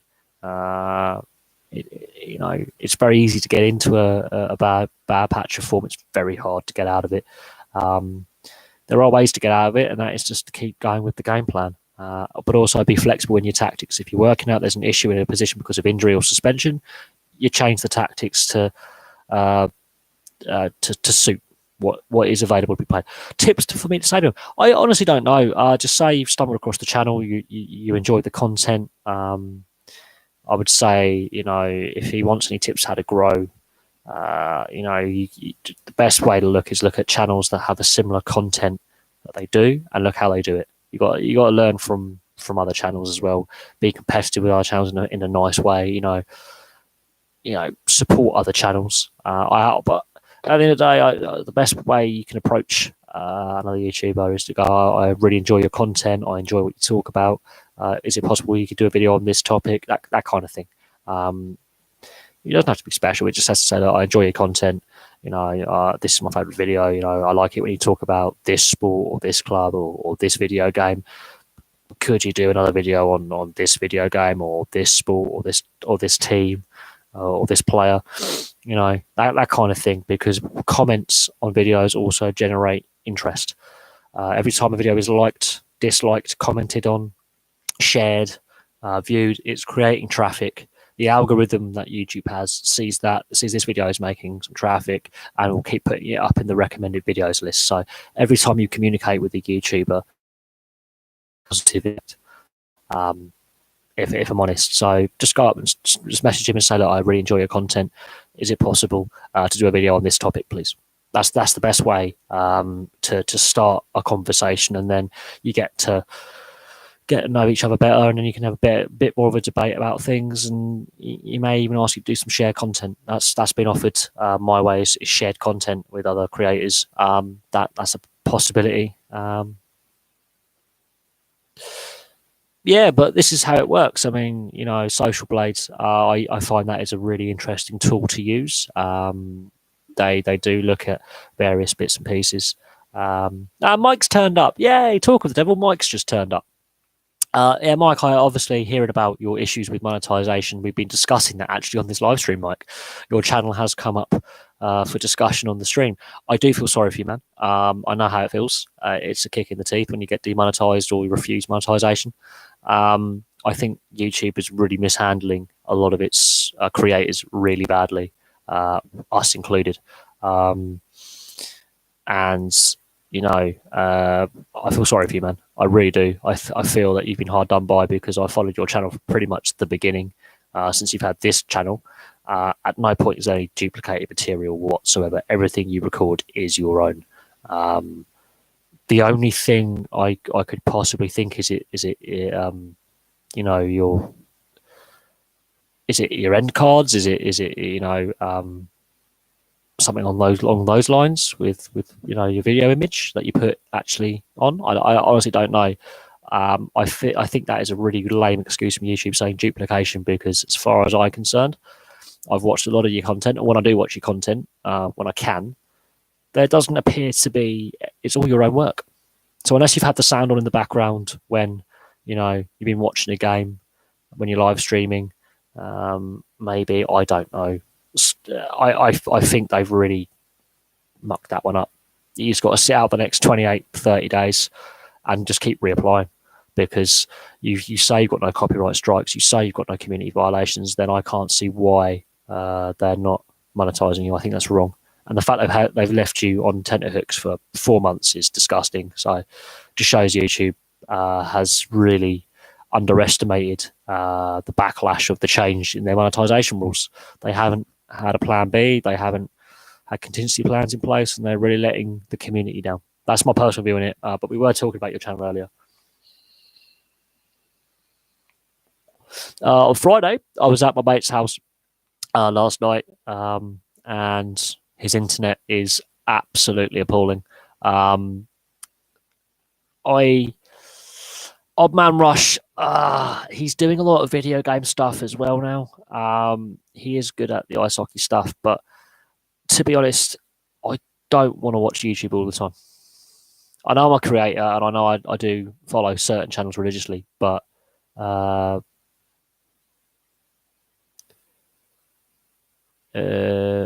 this is just my headset mic.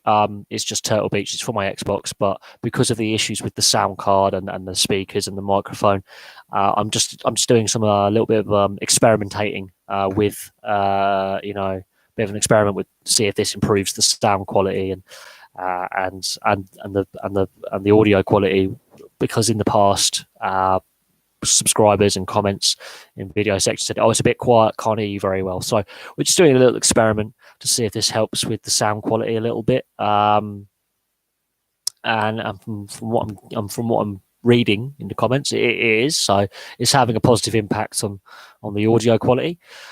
But Mike, I do feel sorry for you, and they didn't monetize you, and they said you duplicated. I cannot believe that. I think they have completely mishandled the change in monetization rules. The fact you were held for 4 months waiting to be reviewed was just wrong. It really was wrong. I think this is something I'm going to have to look forward to down the line when we get to that stage. I've played by their rules, and the rules are shafting me as well. I'm not getting the exposure I was 6 months ago. I'm not getting the growth I was at the beginning of the summer for some reason. I'm not getting the clicks. I'm not getting the views. I'm still creating the same videos. I'm still discussing in the same way. I haven't changed my style. I haven't changed anything else. And I'm not getting the foot traffic, the viewing traffic onto my channel. It is frustrating. I do try. Yes, the laptop being out of commission for nearly a month was frustrating. But it is what it is. What games do I have? Well, I've got Assassin's Creed Odyssey, which I've got Call of Duty Advanced Warfare, which I still play, even though it's a 4-year-old game. And I've just bought Red Dead Redemption 2, which I will be doing a games review of tomorrow morning when I wake up, because I've only played a little bit of it. I've already got 10% of the game done, and I've barely played it. I've barely scratched the surface. The cinematic cutscenes are absolutely amazing in Red Dead Redemption 2. There are a few things I'm a little bit underwhelmed by. I was hoping to have multiple character play. Obviously, they've decided not to do that, which is Rockstar have spent like 5 years, 6 years developing this game. They've got they've put a lot of effort into the game. So I'm expecting it to get more challenging as the game progresses. It is a game that I'm already finding challenging in a good way. I like being challenged by games. I don't like it to be like easy, I'm done. I do like to be challenged. That's why I've enjoyed Assassin's Creed Odyssey. I've done the main storyline. There's a couple of there's 3 main storylines. I've completed one of them, so that storyline arc is really interesting. It's really challenging me. I've had to take a little break from that because it is getting a bit frustrating now. It's right at the end of the game. But I don't have many Xbox One games at the moment. I'm really picky about the games that I play. I did not buy Black Ops 4. I've decided, that's not my thing. I didn't like Black Ops 3. So do I play Uncharted? No. I don't. I've gone off sports video games. So yes, someone's got NBA. I'm not against that, but I think EA Sports and 2K, I've really gone off sports video gaming over the last, I'd say, 4 or 5 years. There's only so much you can do in the games mechanics, especially on the current generation of console, because they're not that much better than the previous gen of console. The controls are pretty much the same. There's only so much you can do gameplay mechanics. We'll have to see what the next gen of console in 3-4 years will be. But I got a bit bored of the sports games quite a while ago. I'm not saying don't buy them and don't play them, but it's not my cup of tea. It's not what I find interesting. That's not to say that they're poor quality games. There's only, in my eyes, I've seen the development of the sports gaming franchise from the 1990s till now with EA Sports and other games publications like 2K. Some have gone out of business, and others have, like EA, have carried on. But there we go. Okay, I will have to check him out. If you put the link in the comment section after the video's done, then I'm more than happy to check him out or get him to come my way and check out some of my stuff, and we'll see what his content's all about and how if we can push each other to improve our content and push each other to compete for subscribers. I think we'll see what he's all about, and it'll be interesting.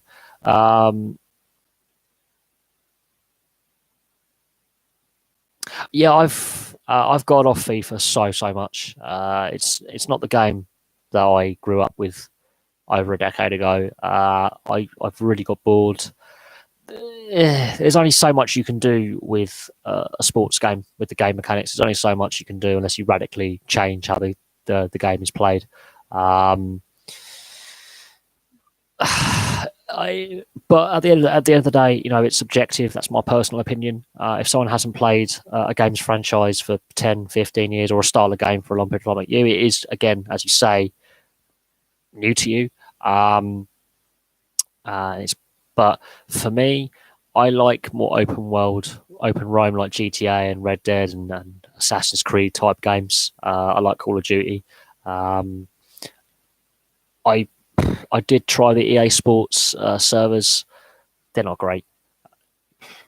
The HUT, not my thing. I don't like the online on it, but the game is now geared towards online rather than career mode. It's just not my cup of tea. I'm not the only person who thinks that way, but it is what it is. Again, if he's on that kind of end of the spectrum, the younger YouTubers aren't also getting the support they need.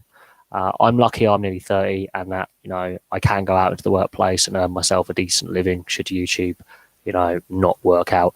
A lot of the younger ones, they have it in their head that they're going to be making money off the bat. They're going to be like big. That's what they want to do. But the fact he's 16 years old and he's willing, because there's a lot of trolls online, and this is what again concerns me about YouTube's community policies. I get trolled a lot. I get abused a lot. Sports can do that with people. People can lose their minds over sports and politics and things like that. But a lot of the younger YouTubers, they're not getting the support they need. They're really not. But he's willing to do it. And that's a big risk because of his age. Kemmel is only, I think, 16, 17. So there are some young YouTubers out there who are really, giving it a go. But I don't think they're getting the support they need. They're just not. They're not getting looked after as well. Some of the abuse that I've seen in comment sections and on my own as well has been pretty vile. I've had some pretty gnarly stuff that I don't think should really be put on there. I've had other YouTubers that I know have death threats. I've had some really vile stuff sent my way. One of the YouTubers I follow, my pen pal in Canada, he's had a stalker who's been threatening him and his wife. So yeah, and we're adults. We can take this kind of crap. but 15, 16-year-olds doing it. Yeah, it's kind of fun as a hobby, but at the same time, receiving death threats and threats against your family isn't nice. So I wouldn't be surprised. The bigger he gets, the more crap he will get as well. As well as positive. For the most part, everyone on YouTube, for the most part, has been positive. There are that minority who are really, really, really not nice people. And they do really push the boundaries of what I think is acceptable criticism to outright unnecessary hate. But it is what it is. I think YouTube could do more to, support us as creators from this kind of barrage of really vile abuse. And but it's a debating point that we can discuss, on another video. Does YouTube do enough to protect creators from online abuse? We could discuss that on a separate video. But in my eyes, I don't think we're almost self-policing. We have to report the abuse rather than the moderators, the YouTube moderators, looking at the comments going, "That's racist. That's homophobic. That's a death threat. This person's had strikes before for abusive behaviours." Yeah, we'll have to see what happens in the future. I will give him credit. He is putting himself. He is putting himself, out there. He is giving it a go. So I wish him all the best, and hopefully, he does make a success out of it and have some positive, vibes from it. Because this YouTube's helped me enormously in the last, I would say, 18 months since I started my channel. I think, and it's good to see that, like, in the comment section here, like in the chat, like people actually having banter between each other as well. That's always good to see. But it is weird. Yes, now I have heard about Glenn Hoddle being taken to hospital. I'm going to quickly double check. He is seriously ill, but Glenn Hoddle is a controversial figure when it comes to some of his comments he's made in the past. This is how he lost the England job, if everyone remembers correctly, back in the day. He's not as young as people think either. He's actually in his 60s. So he's sick. He was actually on TV earlier today on his 61st birthday. So he is 61. And he was on BT Sport earlier today before taking ill. From the sounds of it, I wouldn't be surprised if it's something like a heart attack or a stroke, considering his age and the fact that they had to cancel the results show was cancelled. So their version of Final Score was just taken off the air straight away. And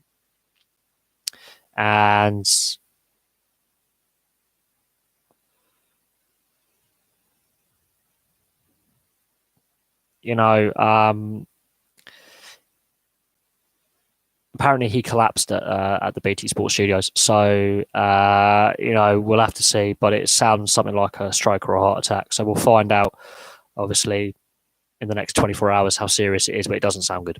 I do think him and Kemmel might have a good YouTube kind of rivalry, and it would be kind of cool to see, a bit of shared content between the two of them. I think they would probably get on. I think they're both sports fans.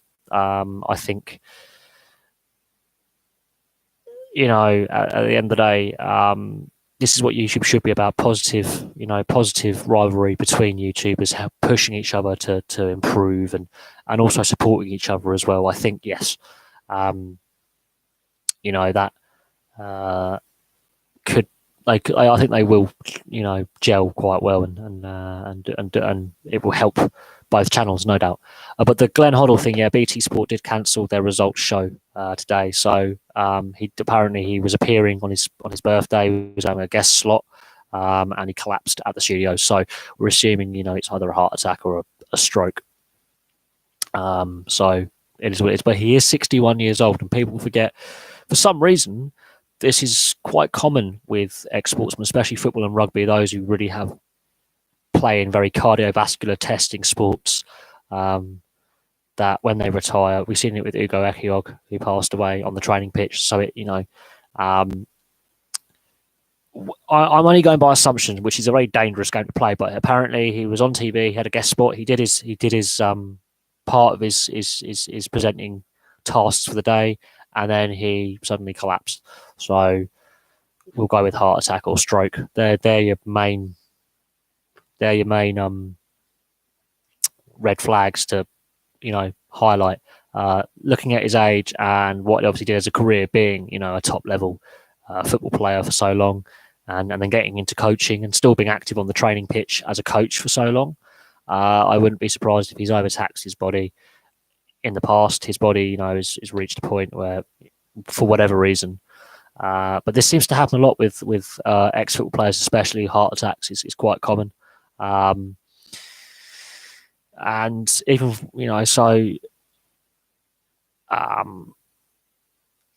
we'll have to see, what happens. Obviously, the hospital released a statement later on, but it has affected BT scheduling today.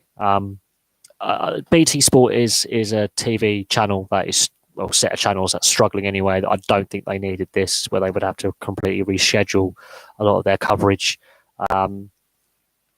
But whatever you may think of Glenn Hoddle as a pundit, as a commentator, as a coach, as a player, you don't want that happening to anyone. So at the end of the day, we'll have to see what happens. It'll be. I'm assuming that's probably what it is, but we won't know until tomorrow or later on tonight what actually is going on. We know he's still in hospital, so he's still with us. But I think it is quite serious, and at the end of the day, this happens a lot with ex-football players having heart attacks. I think their percentage in the population as a whole, especially ex-professional football players and managers, I think it's the stress of the game. I honestly do believe that the game is more stressful on the heart and lungs than other sports that have other contact sports. But it seems to be a trend in football. There seems to be a higher percentage of ex-pros having heart attacks or heart issues. There seems to be a spike in players failing fitness tests for heart problems now than there was before. There is some kind of trend there. So we'll see. Many channels have global appeal. I mean, I look at, before they've changed the rules in analytics, because they're trying to get rid of the current YouTube Studio Classic and move us all onto the beta, the new YouTube Studio. Looking at my viewership of the channel as a whole, I get a lot of views from North America and Australia and New Zealand as well. There is a big interest in European sports in North America, massive interest. The Premier League, that always grants interest. Obviously, big interest in a lot of sports where the North Americans, especially the US, have really bought in. Obviously, we have the NFL over here in London, 2, 3, 4 games a year. We've got another game tomorrow. We obviously have the Premier League. There's Liverpool, owned by the Boston Red Sox owner. The Glazer family and the Tampa Bay Buccaneers in the NFL. They also have Manchester United. So there's links with the sport. The Premier League is very, the Premier League is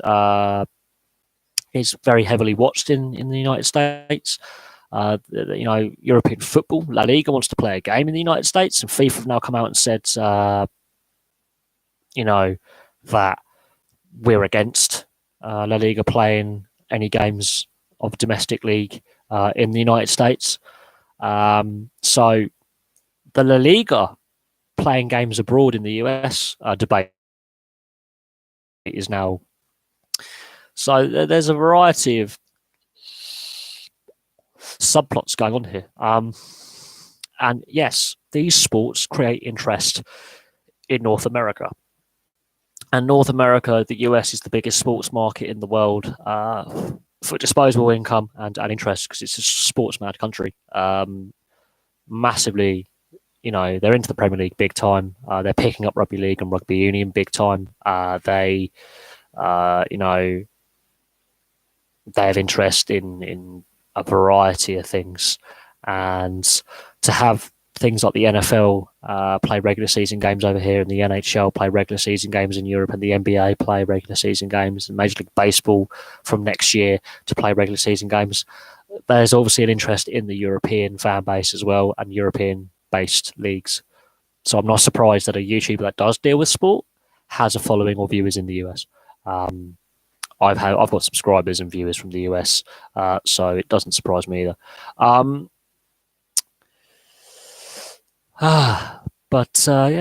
We've again discussed some really interesting points. It's been mostly football based tonight, which it happens.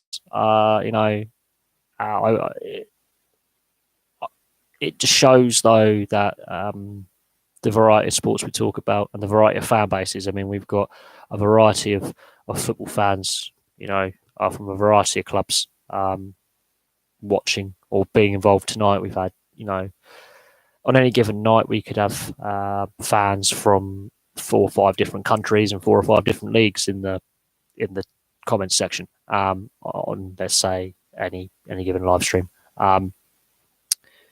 Yes, I felt it was a very scrappy game today. I think you could tell New Zealand have been together as a squad of that extra couple of weeks. I wouldn't have played Sam Tompkins in the halves. Don't know why Wayne Bennett's done that. There were our half backs in the Super League. He could have just played there for a couple of games while Luke Gale is out injured and Gareth Widdop is out injured. Why put a fullback in the halves? He's not a half. Yes, he scored a very good try, but he was nearly invisible in the halves for parts of that game. I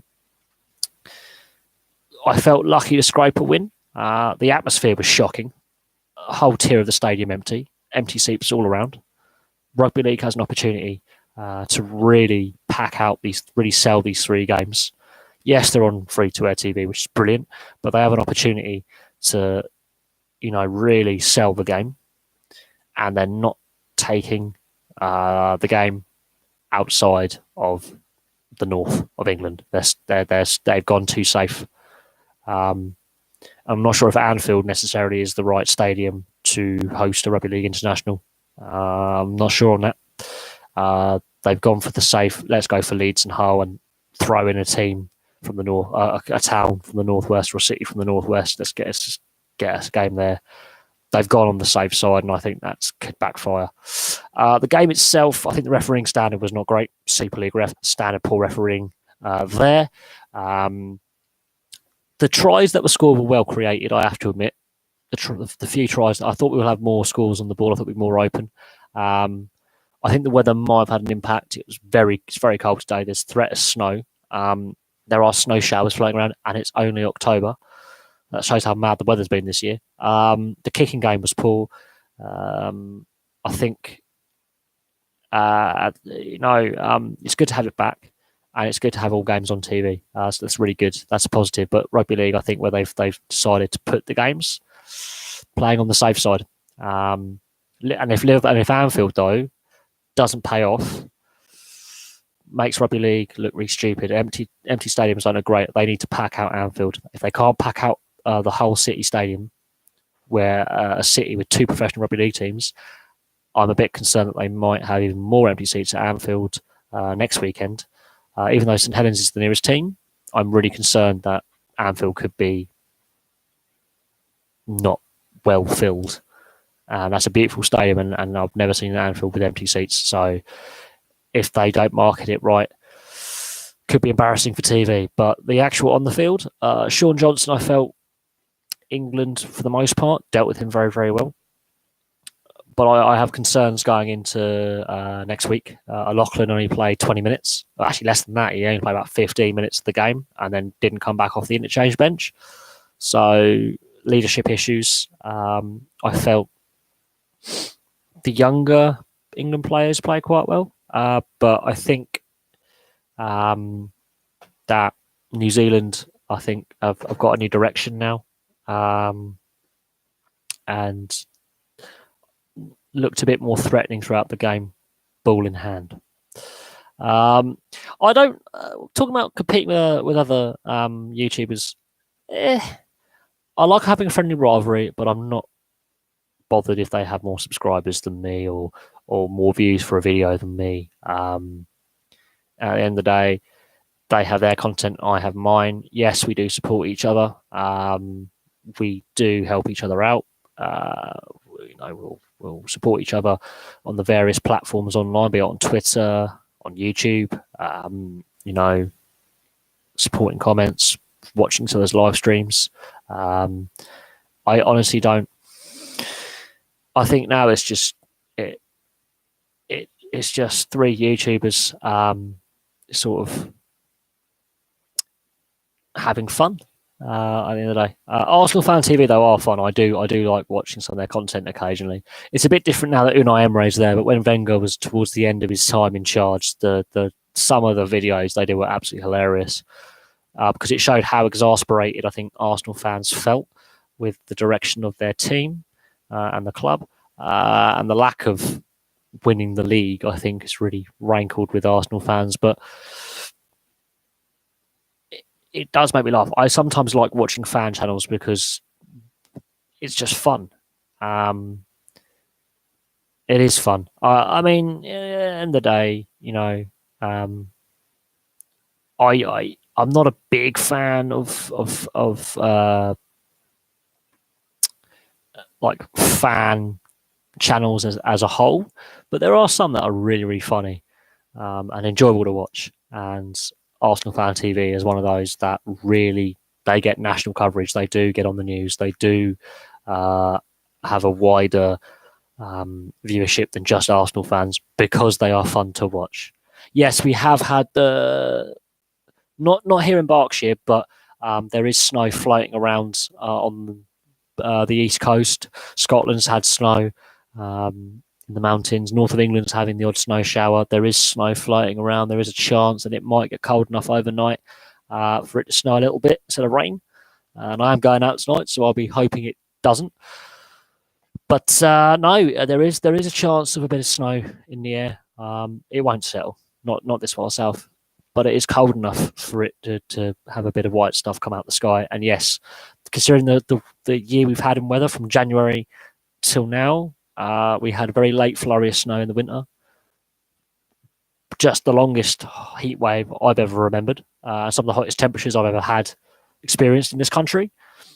And now this. So, and a warm September as well. Weather's been mad this year. It's not windy outside. It's just really, really cold. It's just really, really cold. There's not much else I can say on that really. But it's cold out. But yeah, there is a chance of snow. And yeah, it's only the end of October. We haven't got into November yet. That says something. But if it was to snow, it'd be kind of concerning because a lot of the trees haven't lost all their leaves yet.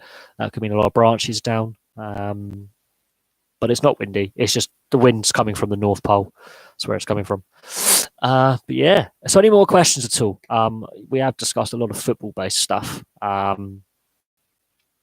Yes, there is obviously the Rugby League Test Series, the Rugby Union Test Series. But of course, tomorrow, Lewis Hamilton could win his 5th F1 title. So there is that to play for. With the F1, Lewis Hamilton could, get another title to add to his collection. I'm not a Lewis Hamilton fan, but I do think, what he has done in the sport, it is hard to replicate. But it's a sport now that's becoming very uncompetitive. LeBron James, my view on LeBron James. Yeah, he is paid a lot, isn't he? He is paid a lot. He signed, obviously, that big deal. I've worked out the deal that he signed. His wages are more than the level of the NHL salary cap, and he earns more than I think 5 teams in the NHL pay to their players a season. He is on big, big money. The NBA can afford to do this though. The NBA is making a lot of money. The poorest team in the NBA is worth $1 billion US. So the league has got money. The salary cap allows it. It's with under the cap. So, his team is underneath the salary cap. They can afford to do so. Obviously, the NBA is also the highest paid league in the world for athletes on average. They are paid a lot of money. Now, I have obviously come out and said that I'm not the Memphis Grizzlies. Memphis Grizzlies are, I think, worth the least, and they are still worth $1 billion US. So, yeah, the Memphis Grizzlies is the poorest team, and they're still worth a lot of money. I am surprised at this, but I looked into it. I did my research in the summer. I did a video on the NBA, and I was actually surprised. Not shocked, just surprised. I thought the NFL would be a bigger league financially, but I was wrong. But yeah, they're also on average the highest paid athletes in the world for team sports. They are far ahead of Major League Baseball, the NBA, the NFL, and the NHL. They're far ahead in wages, and the salary cap is far higher for a season. The TV rights deal, they're earning more on the TV rights than, let's say, the NHL, which play at the same time, and the NFL. The NBA is a league that has obviously made a salary cap system work where there is no disagreement between the owners and the players. This is where the NHL could learn something. This is where the NFL could learn something, because they have collective bargaining agreements in the next couple of years that may or may not have the threat of player strikes or lockouts.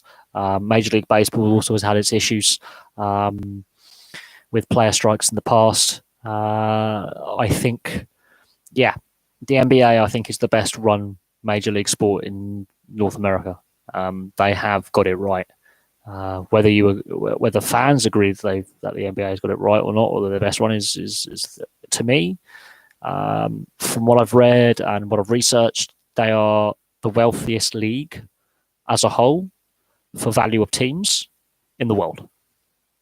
And they are the highest paid athletes in the world, which says to me that is a healthy product that is working, that is getting bums on seats that people are buying into. Not that I am an NBA fan or a basketball fan, but it says that the league is working, its marketing is working, the players are happy with the salary cap, the teams are happy with the salary cap imposed upon them, the owners are happy, and overall, yeah, it is what it is. I'm assuming we're talking about the LA Kings in ice hockey. Hey, very, very poor start to the NHL season by the Kings. They risk basically being out the playoff hunt before the middle of November. Getting Kovalchuk, I think, may be a mistake, although he's still a point per game player in the NHL. He's 35. I think the team are slow. They're old. They've got too many hang-ons from 2012 and 2014 still in the squad. So their leadership core is aged. They haven't got enough pace. Their goaltending hasn't been good enough from Jonathan Quick. There are issues there. They didn't learn the lessons from the playoffs where they got swept, and they were highlighted with A, not scoring enough, which they're still not doing. B, they were being outscored, still happening, and they were slower. They were outfought. They were outpaced. They were a step behind Vegas in the playoffs. They were exposed for their lack of pace. They have an opportunity here to get some of their prospect players in, some of their younger players, get them a run out. They do have injuries, yes. They had some players, I think, overachieved last year, but their start hasn't been great. Very slow out the gate. They weren't expected to be this bad. I mean, they were expected to, regress slightly, but they are struggling. I don't know how long it can continue. In the long, it's the short answer. I really don't know how long this can continue. I do think a coach change may be in the pipeline. I do think some trades from the GM could be in the pipeline to freshen it up. They need a bit more pace in that dressing room. They need a bit more pace on the ice. They are too slow. Age is not necessarily a problem, because that can bring experience and a bit of nous, but they are lacking pace. They don't look 100%. That could be a fitness issue. So that comes down to coaching. It could be conditioning. That comes again down to coaching. Tactics. Is the right guy in charge? I think, yeah, there is an issue with the Los Angeles Kings. They are not looking great. And I'm being dead honest. They're not looking the team that they were before. But when their two playoff wins, their two Stanley Cup wins, came from being underdogs and being very, very low in the standings in the playoffs. And they went on surprise runs. But they do have too many hang-ups from previous seasons. They need to freshen up the squad. It is what it is. My thoughts on the Pacers. You asked me, I think earlier on this. Um, I don't follow the NBA enough to give an honest opinion. I really don't. I'm sorry. I just do not follow the basketball and the NBA religiously enough to really have an opinion that's valid. Um, I mean, I can only go on by what I see and what I read. I don't watch enough NBA to really have enough say on where I think a team is at, or where I think a player is at, or who's going to be in the playoffs come the end of the season. I just do not watch enough NBA, and it's not. And basketball isn't a sport that I enjoy as much as more physical sports, where there's more. I prefer my contact sports a hell of a lot more than basketball. It's personal preference, and you know, if this was a basketball NBA channel, then yeah, I would obviously have an opinion, but I'm I'm focusing more on the NHL and the NRL, and then rugby union, rugby league in general. I don't follow the sport enough and the league enough to really have a say on it. I don't have any thoughts really. I'm sorry. Hello there.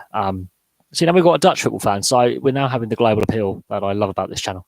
But yeah, interesting question. It's something I can't give an answer on. It's just a sport and a league that I don't follow in enough depth to really have an in-depth answer for you. I don't dislike the NBA. I think it's a very well-run league, but I just don't watch it enough. It is now a long time no see. I hope you're keeping well. I hope I hear Ajax have got again some good young players coming through. So Dutch football beating Germany 3-0 the other night in the UEFA Nations League. I think that was a good statement from Holland. And hopefully Dutch football can slowly get itself back up onto the top table or at the Champions League and Europa League level. I'm hoping that happens. They've got some good young players coming through the Ajax Academy and other academies as well. I think what needs to happen with Dutch football was a new direction, and I think some of these young players that have been linked to moves away from Ajax and away from the Dutch league have an opportunity to play that new style of Dutch football that the Dutch team needed to have, and winning 3-0 against Germany was a very important win for the direction of Dutch football. The thing is, I'm actually about to wind this live stream down. I've been going for just over 2 hours. A lot of interesting comments have come up, debates about the direction of YouTube and the direction of channels. Basketball's had a lot of questions tonight, and I'm not a big basketball fan. So every sport, obviously, we had the Rugby League International today. England narrowly beating New Zealand, which was a scrappy game. But I think if it gone the other way by a couple of points, I think that would have been also a deserved result. But anyway, I'm going to say goodbye for now. So thank you very much for everyone who's asked questions tonight and got involved in the live stream. I will take a couple more questions quickly, but I'm about to wind the stream down. So if there's any questions out there, get them in quick. I'll take a couple more questions, and then I'm going to call this a day. I've got other bits and pieces to do this evening, but it's been really interesting. Again, the questions that you guys ask and the topics you want discussed are, really, really interesting. I'm just going to quickly check the Leicester City West Ham United score, because that was 1-0 to West Ham when I last checked. It hopefully is still. Let's have a look. Let's have a look at the Leicester City. Okay, West Ham are now down to 10 men. They are still in the lead, though. So if you're a West Ham fan, it's going to be squeaky bum time, I think, because they are now holding on, I believe. Let's have a quick. It's still 1-0 to West Ham, but they are down to 10 men. There's 20 minutes left in that game. That's really interesting now. Let's see if West Ham can hold on. It will be a test of the team's character. To go down to 10 men away from home is always tough. Yes, I have heard you are bottom of the Eredivisie. It happens. Obviously, every league has the haves and have-nots, and Breda, unfortunately, are one of the have-nots. in Dutch football at the moment. However, the lucky thing is there is still an opportunity to get out of the danger area and get yourself safe. But it's tough. It is tough. Some clubs do struggle, other clubs don't. So it is tough, but we'll have to see where you end up come the end of the season. And I'll have a look into the Dutch Eredivisie and see where teams are at, and if some of these big names are struggling when they shouldn't be. That'd be interesting. But, Dutch football is not the force it was 20, 25 years ago. Great history with Feyenoord and Ajax and Alkmaar and a lot of good clubs who've had European success and not quite the force it once was. But we shall see what happens going forward. There are some great young Dutch players coming through right now who've been highly, highly rated. So there is hope that a rebirth in Dutch football is about to occur. But again, Dutch football has sort of not kept up the pace with the Champions League era of football. It's not the level it was, as I say, 20, 30 years ago. And Ajax just have a great youth system as well. They constantly produce great young players every year. They have done for 50 years.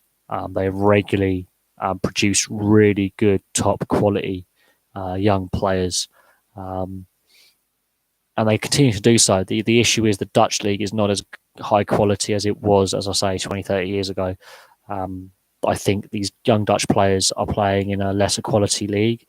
They're highly rated and they get snapped up, and they do sort of sometimes struggle to adapt to the tougher leagues of France, Spain, Germany, Italy, and England. They do suddenly realise what a competitive league or a higher quality league is all about. That's not to say that the Dutch league is terrible. It's just not at the quality it was in the 1990s and the 1980s. It's just not quite as good a quality as it used to be. That's not to say it won't bounce back. And we will obviously have to see, how the Dutch sides do in the European club competitions this season. And if they do well, that's a positive for Dutch football. So we'll honestly have to see what happens going forward. But Ajax has always produced really, really good young players. Same with Feyenoord. They've always regularly produced good quality young players as well. I think that Dutch football in general has a very good youth system. It's the senior league that's declined, but the youth systems at clubs in Holland is really, really good. The Netherlands regularly produces, not just from Ajax, but across the board, really good, talented young players. It's about taking that next step from when they're that young prospects, that young talented player, young professional, and turning them into a world-class player. That's, I think, where Dutch football has gone wrong in recent seasons and in recent years, is just taking that next step from this is a good, young, exciting 18, 19, 20-year-old player who's getting game time to this guy is a world-class Ballon d'Or winner. They're not quite taking that next step in their playing development. That's a criticism I've had of Dutch football. Apart from that, though, it's still an exciting league to watch. There's still some exciting, talented players playing in Holland. The quality level will improve. No doubt. It will get better as time goes on. It is what it is, the Wolfsburg's fans back. Hello.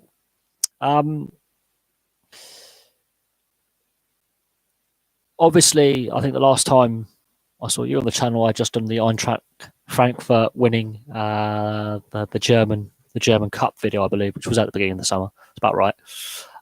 Very interesting summer for German football. Obviously, Dortmund are having a real scary start to the season in a good way. Borussia Dortmund are really tearing up the Bundesliga this season. Bayern Munich losing to Eintracht Frankfurt in the German Cup. The reaction of the Munich players was not right. if you get my drift. They were heavily criticised for their reaction. It is good to see Frankfurt get some silverware again in a long time. They've been without a trophy. But the German national side, what a surprise in the World Cup this summer. Really underperforming. They really fell apart in Russia. And they haven't really bounced back yet. They've struggled in the UEFA Nations League as well. They haven't had a good run of form. They've really struggled the last 12 months, and the World Cup really was a low point for German football. They haven't been in for a long time. None of these players have been in the situation before. I don't think they quite know how to deal with it. I think that what happened to Mesut Ozil with fans and the media going after him, I think it was a failure by every German player at the World Cup this summer. You should not blame it on one. He felt it was a bit of racism behind Mesut Ozil's departure from the national side. But no, Germany at some point, their success had to stop, surely. I don't know what the German league system works really well. They develop loads of great young players. I think because Bayern Munich has dominated German football for the best part of a decade, I think that's part of the problem. I think the Munich domination of German football is coming to an end. I think German domination of world football is coming to an end. They're going to have a transition period, and they're going to have to freshen up that squad and bring in some new faces and maybe some new coaches, because that was embarrassing this summer. They really didn't look great. And losing 3-0 against the Dutch doesn't help. It's a record defeat to the Dutch, the old enemy. That doesn't help. And we have to see the direction that the German Federation wants to take. I think Jurgi Löw's lucky to still have a job. I think the squad needs to be significantly freshened up. A lot of new faces. And I think this also could be a generational thing. They had a good crop of players for a good decade or so that all peaked at the same time. Maybe this next batch of young German talent, they haven't all reached the same level at the same time yet. But they do need to freshen up that national squad. And not taking Leroy Sané was another big mistake. And a few other players that did go to the World Cup maybe shouldn't have gone. But it is what it is. The World Cup's been and done. Humbling for the Germans, much like England were humbled 4 years ago, and in the Euros, it happens to the best sides. That's the first time they haven't made the knockouts in a tournament since 2000. It's the first time in the World Cup they haven't gone to the knockout stage, I think, ever. It had to happen eventually. The way it happened, I don't think was great, but Jurgi Löw is lucky to still have a job. If that was a league campaign by a manager on that kind of run of form, they're out of a job, plain and simple. Football has gone mad, but again, the Germans are a federation that don't make hasty decisions.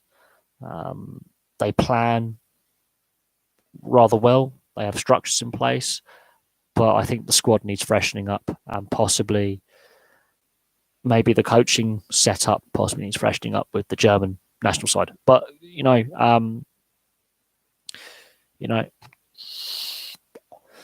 I don't know if everyone saw it coming, but there were signs that the German side weren't the German side of 4 years ago.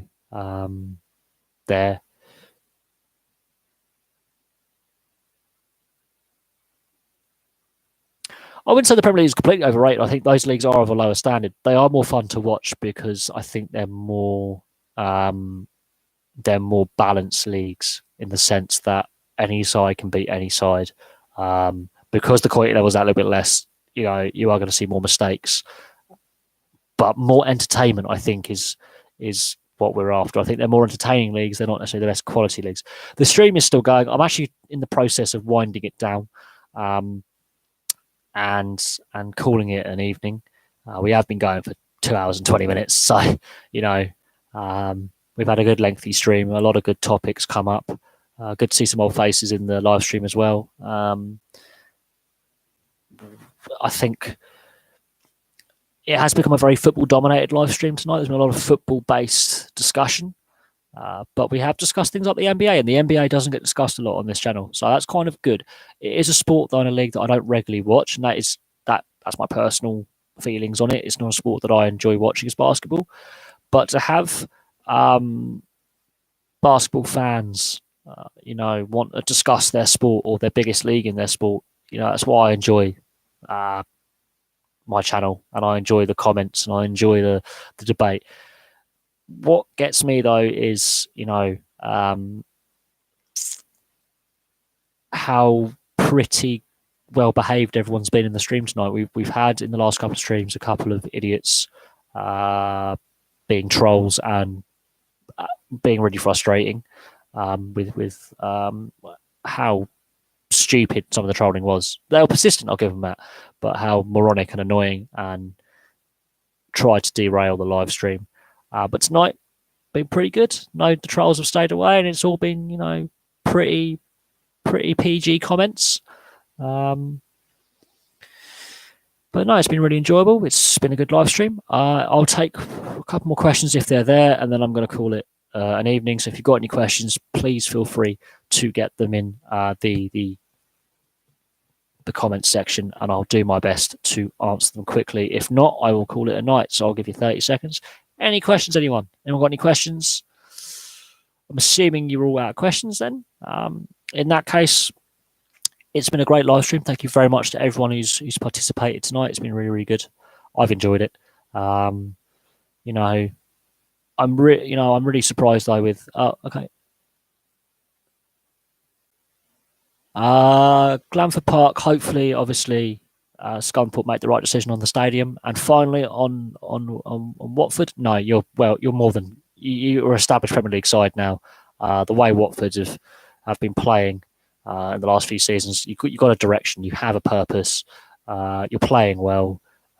Best start of the season you've had since 1981. I think you could challenge for European football. I think you're going to have a good FA Cup run. You have something about you to suggest that, yes, you are going in the right direction. You are a solid Premier League side. Relegation is not a concern. It's not even on the horizon. There are many teams worse than Watford in the Premier League. There are a few teams better. And when Guardiola has come out and said, it's going to be a 5-6 horse race for the title this year, I think he's realised he overachieved last year with Man City. And everyone else has caught up, and they haven't necessarily taken the next step. So honestly, Watford, you're fine. There is no relegation threat at all with you guys. I think you guys are more than safe. I think you'll be aiming for European football this season. And I think the FA Cup could be a significant possibility in what you could attempt to win. And I'm being dead honest with that. I think, yes, you do have a good chance to win the FA Cup. I think you have a good chance to do really well in the league, and you have a chance to qualify for Europe. Okay, then. In that case, after answering that, I'm going to call it a night. Thank you very much, everyone, for participating. It's been a really, really good live stream. Some good questions, good topics. And I will see you guys again soon. Tomorrow night, I am at the ice hockey, so I will be doing a video on the result of the Bracknell Bees Basingstoke Bison game when I get back home.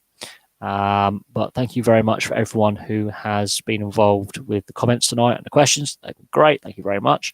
And I'll have some more videos for you soon. If you're new to the channel and you've just been watching the stream, or you've watched a replay of the stream, please like and subscribe and get involved. More the merrier. Anyway, thank you very much, and I'll see you guys soon.